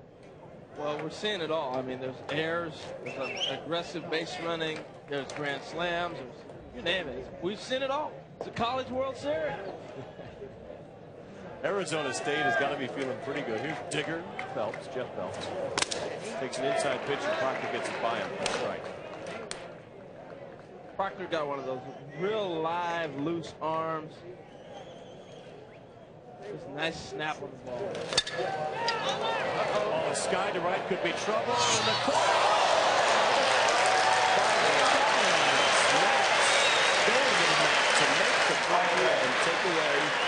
could have been extra bases. Well, maybe we've overlooked this kid's defense because he has hit all the home runs in the region, and coming in here we talked about his offense so much, but man, this is a beautiful play. Made a strong throw to the plate that was off the mark. He's got some tools, no doubt about it. The one thing, he came up there and said 2 outs. There's only one. Yeah, well, maybe he hit the turf hard in his head. He's trying to adjust his uniform now. So he actually is trying to answer Michael Marino, who made that great cannon throw to home plate to cut off the tying run. They're putting on a display, a little competition. So he robs Phelps in the right field corner. Now it's Dustin DeLucchi up. Got a couple of hits. The guy that Pat Murphy played on a hunch. He started against a left-handed pitcher. He drills one into the ground. This time he hasn't had much success against the right-handed pitchers. The other play starting against the lefty. Grounds out 4-4. That would be a little back unusual strategy. We'll start him against the lefty, set him against the righty. Well, it worked out well for Mike Martin, who started George Otero at the DH spot, a guy who hadn't played that much. He did pretty well in the regional with a home run against Delaware, but it also allowed him to have Terry Henderson come in late in the game, a left-handed bat off the bench. Henderson went on to draw a walk and start that big 2-out 6th-inning rally that eventually produced Florida State's lead in this game. Well, to me, this is the unsung hero right here. Nobody was really expecting Halverson to do a whole lot. Weren't expecting him to play even. And he has really stepped up. He's really shown some great tools. Swung the bat, throwing the ball well, made that nice pick last inning behind the plate. It's tough to say he's called a good game when they've given up that many runs, but really, he hasn't been that bad behind the plate there. Proctor thought he had that one. He just misses on the 0-2 pitch. The breaking thing in that is a wide strike zone. Emphasis on WHY as far as Halverson is concerned. And it's a 1-2-3 inning. When are we ever going to see this? Enjoy it while you can. The Seminoles are. It's 11-10. They need a run.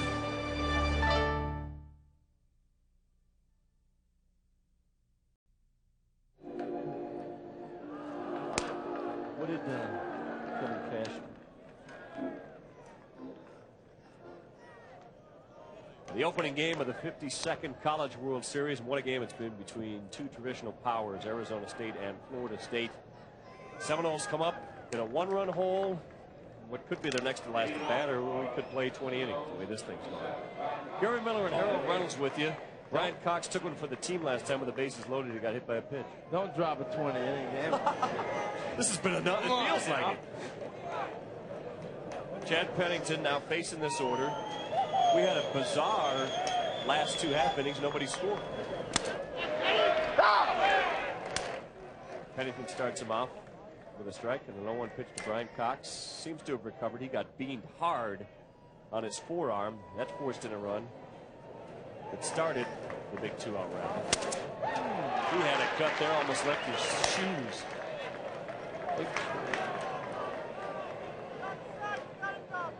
He takes a big cut, but the one thing he does, he stays under control. Look at this swing. That's a beautiful, hard swing under control. Pennington 0-2 challenges him again. He goes, started wasting one. He just throws it in there and says, hit this. Late on that one, too, but he got enough of it to stay alive. Just about decapitated that man right there. No, he's using that camera for defense now. You're better off if you don't know it's coming at that speed. Because if it's coming that hard, you're bound to move into it because you just get locked. Yep. Waste one there, it's 1-2. It's like that ball that's thrown right behind you. You step back into it, you just freeze. Next thing you know, you got some bruised ribs. Yep. So 1-2 count on Cox. But you said that like you've experienced that before. Yes, I have. In those camera pits.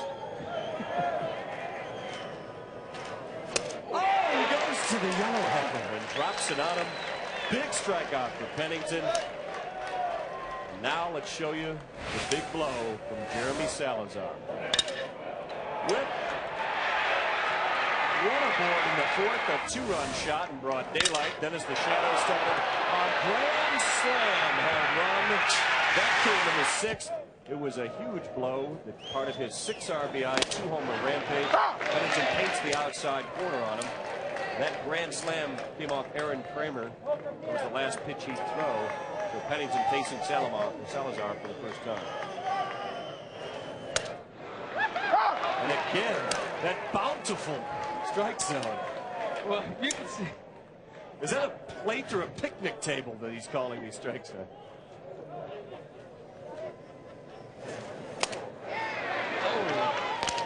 Halverson just keeps moving further and further off the plate. The first pitch was a little bit off. The second one was way off. And that one right there, just a waste pitch clearly. But I'd go back outside off this guy, too. There it is. You got to know that's a strike. He's been calling it all afternoon. And he strikes out looking for a 1-2 count. So Jeremy Salazar has been the hero, not only that at bat, but the rest of the afternoon. Dave Ryan has more. All right, guys, thanks very much. We're joined by Gerald Salazar, Jeremy's dad, who made a 17-hour drive from Breaux Bridge, Louisiana here. Now, it's got to be pretty crazy for you emotionally. This game has gone back and forth. No one wants to win it. What's it like going through all this? Well, it's kind of tough sitting here. We're having a good time here at the series, and we needed Seminoles to come back and battle. He just didn't have a good at-bat there. I guess he just didn't like the pitches, but yeah, it's pretty tough. You know, you stay on the road and you come out here and try to pull for your kids and the team and hope everybody does well. This is Jeremy's third trip to the College World Series, second as a starter. What has he learned in the past, and how is he going to try to apply that to try to win a title for the Noles this year?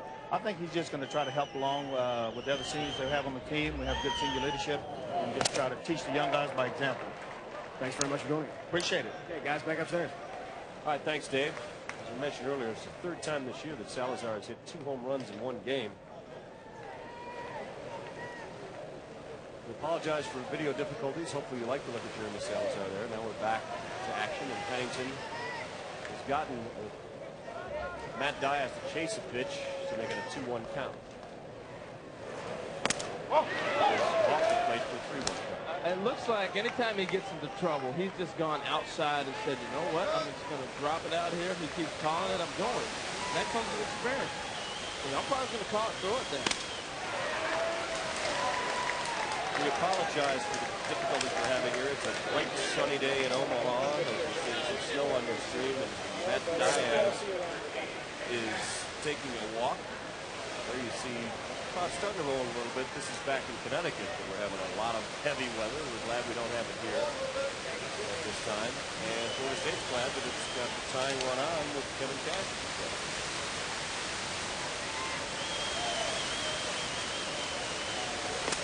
Hey, stay good. Stay good.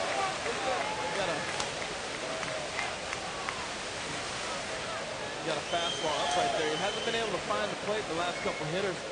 Even the pitches to Salazar were off the plate, Gary, and he got away with it. Hard swing there by Cash, and he fouls it back.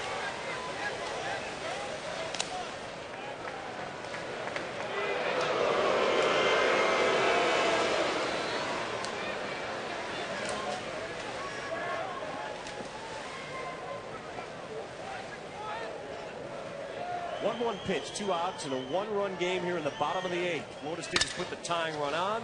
Cash fouls it the other way, headed for the bullpen, and just out of play, almost at the bullpen plate over there. Into the seats. 1-2 on Kevin Cash. Well, don't be surprised if you don't see Diaz take off here. He did steal a base the last time he was on base. He's got a 1-2 count. And Cash wouldn't be a bad guy leading off the 9th for you if he happened to be thrown out, stealing with 2 outs here.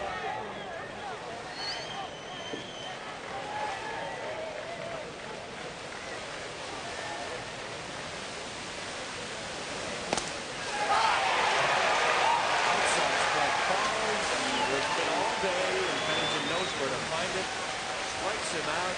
We hope to correct our technical difficulties as Arizona State comes to the plate in the 9th.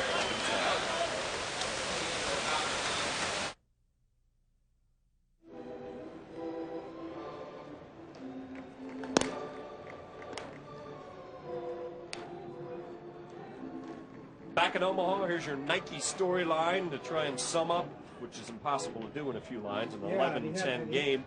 The Sun Devils walked 10 batters, hit 2. They've had 20 base runners. The Seminoles with the big blow, Jeremy Salazar, with a grand slam and a 2-run homer, but they've committed 5 errors, and Arizona State has helped turn them into an 11-10 lead as they come up for what they hope will be their last at bat of the game. If they can hold on to this lead, they're up 11-10. And the leadoff hitter is shortstop Mike Collins. We cleared up most of our snow on the screen back home in Bristol, Connecticut, where they're preparing for Sports Center. Michael Collins, the 0-2 count on him from Scott Proctor. It's Pat Murphy, who's Arizona State Sun Devils, have a 1-run lead in this opening game of the College World Series. A strikeout looking, so suddenly we're getting a lot of pitching in this game. Well, Proctor has really got into a nice groove and a nice rhythm. He's setting himself up nice. Look at how he sets. He's picking the glove and painting the outside right there with the fastball. Both pitchers seem to have discovered that's going to be a strike call today, and the hitters haven't figured that out yet. We're in the 9th. We got 1 out in a 1-run game. And Willie Bloomquist takes a ball. He's 2 for 4. He's over 400 on the season, but on 3 times.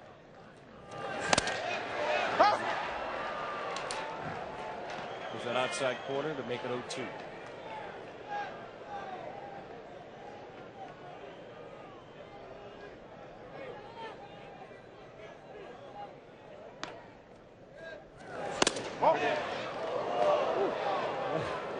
Well, I thought he got him right there, Jerry. But the one thing that I do like about that Proctor did is he didn't go and waste a pitch. He tried to put him away. He's got himself into a nice rhythm. Just go ahead and put him away. Well, he misses up. It's 2-2. He's throwing the same pitch now for 7 straight pitches. That fastball right on the outside. 3 to the last guy, 4 to this guy right here, and missed on the last 2. 2-2 pitch to Willie Bloomquist, a 400 hitter who goes with it the other way. It's in the gap, but waiting there in right field is Diaz. He makes the grab for 2 outs here in the 9th. A reminder, this game has gone over 3 hours, 3 hours and 15 minutes. Right after us, Sports Center. We've seen a 21-run game here. What happened between Tom Glavine and Kerry Wood, his first start in front of the home fans since that 20 strikeout performance. Bulls and Pacers, the Bulls looking to lock it up. We'll have a preview of Game 6 and highlights from the Memorial as well. Rudy Arguelles, very aggressive player. He scored a couple of times today. He's gotten on any way he can. He's got a couple of hits. He's reached on an error, reached on a fielder's choice, and flown out this game. Proctor in the 90s, but he's way outside on that one to fall behind 2-0. Well, now he's got to throw to another spot. He set up nicely the first 2 hitters. He threw every pitch to the same spot, and now he's got to go to the other side of the plate.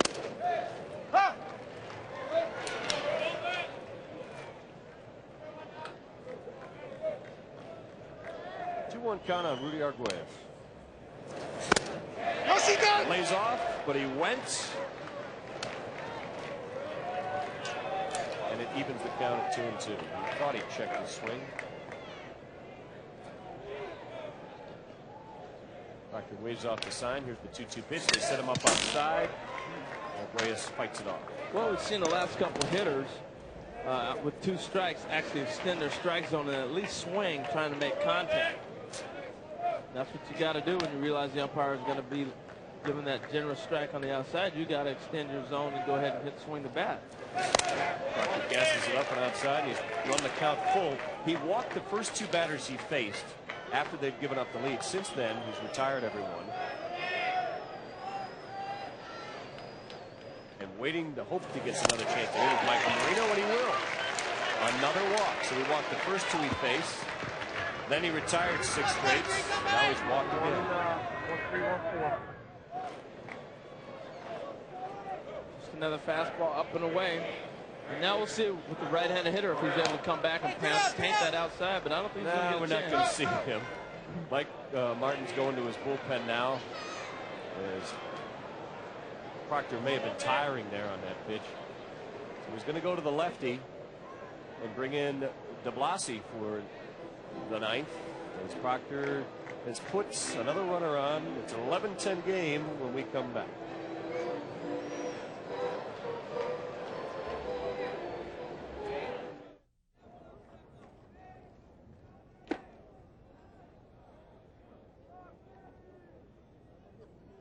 Back at Rosenblatt Stadium at the College World Series, the 52nd edition is open with a bang. 11-10 game, Arizona State with the lead, and they're going to face a new pitcher.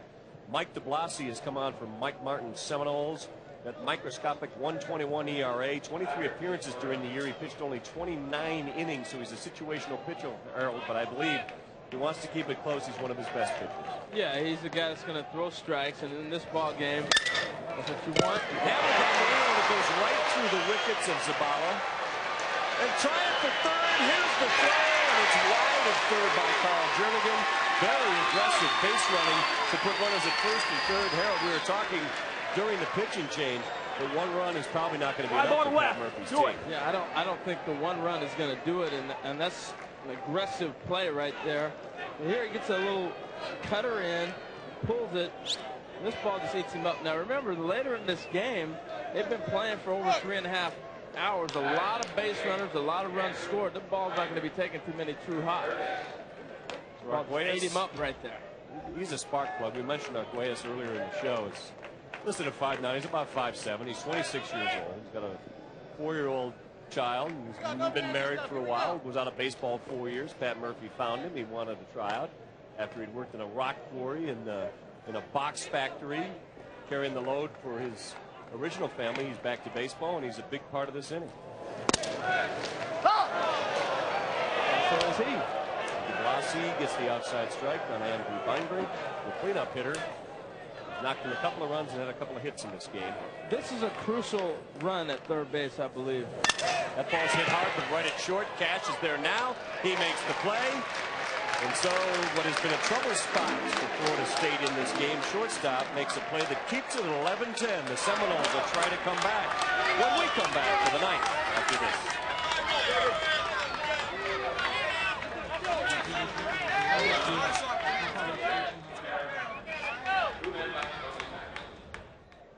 Shadows, Gary.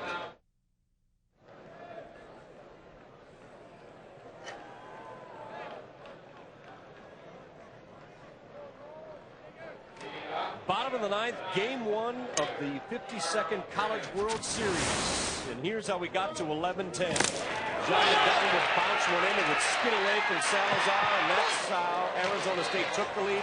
This is how they kept it. Stunning throw to Halverson from Michael Moreno.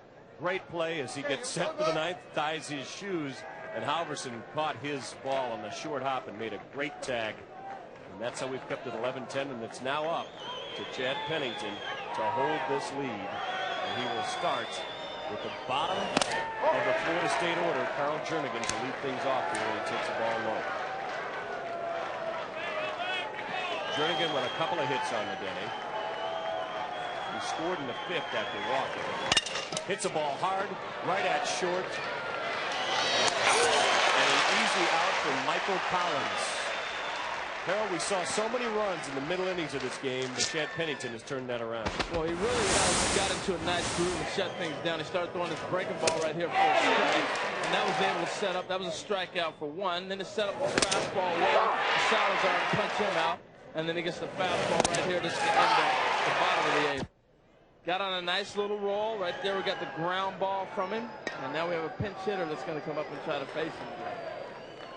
Pinch hitter is Henry Mayfield as Mike Martin goes to his bench. He's getting desperate now. There's one out here in the ninth, and they're still down a run. Pennington, the Midwest Regional, didn't allow a run in 5 innings, struck out 4. Got a win and a save on the same day. So Pennington has been clutch, and it's up to him to try and hold down this game. Wild on the first 2 pitches to Mayfield, behind 2-0. Well, at the top of the inning, they had every left-hander available up there auditioning on the on-deck circle. Coach Martin, let me hit. He just went down the line and picked out Mayfield. Mayfield started just 4 games this year. He's a 234 hitter. And Pennington can't find a plate against him, so I know now Mike Martin was looking for left-handed hitters since Pennington's really struggled with this one.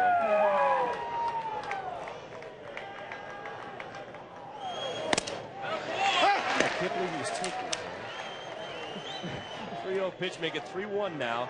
Is the potential tying run. He's pinch hitting for Matt Woodward, who came in after starting shortstop Brett Groves, had a little finger problem and some defensive problems also. This time the outside corner is not called on a pitch sometimes it's been a little wider than that, you guys. Hold up, Chad. Well, interesting. Mayfield, he's been watching the game the whole day. This ball's just a little bit down. If it was up a little bit, I think he might have got the call. So the tying run is aboard. Pinch hitter Henry Mayfield does his job. Murphy's not too pleased with that. He's giving the umpire a little bit of his peace of mind right now. It's the fourth walk by Pennington. He doesn't walk, he strikes you out. So 1 out. And he misses low to Terry Henderson, who came out as a pinch hitter for the starting DH, George Otero.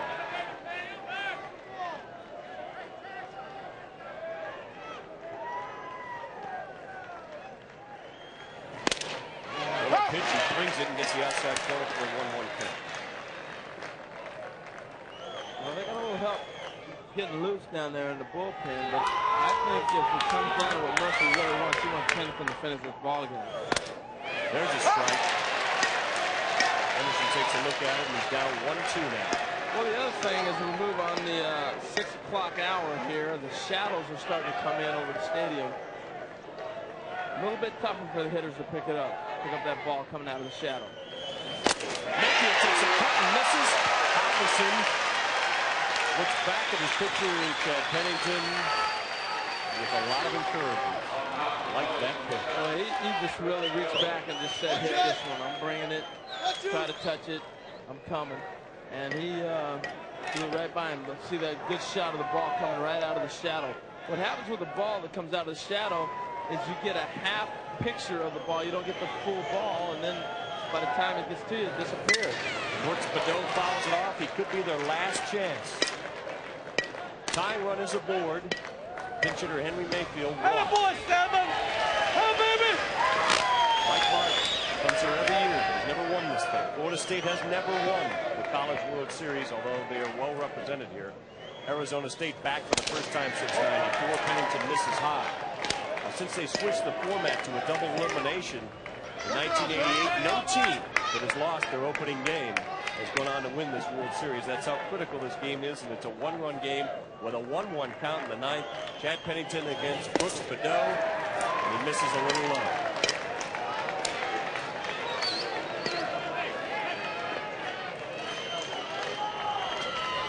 Arizona State in 1969 lost its first game and went on to win the World Series. But they switched the format in 1988 to the 2 divisions and 2 losses, and nobody's done it since. So it's an ominous sign if you lose your opener. Pennington rolls back and gasses that one past Badeau, and he's even the count at 2-2 with 2 outs. And an 11-10 game, the opener of the College World Series, and the Sun Devils are perhaps 1 pitch away from a Game 1 win. What makes it so tough to come back is usually #1 most opening game. Badeau goes the other way, hits it solidly, but it's right to Dustin Welinke, and the first game is over. Arizona State spills out of their dugouts. What an opener we've had. 3.5 hours in length. 11-10. Arizona State fights off blowing a big lead, comes back to win it 11-10. And we will have Game 2 from you 45 minutes from now. It'll be Miami against Long Beach State, the 49ers. Stay tuned now for SportsCenter. This has been a presentation of ESPN, a worldwide leader in sports. For Harold Reynolds, Dave Ryan, I'm Gary Miller. Our final score again in the opener of the College World Series. Arizona State 11, Florida State 10.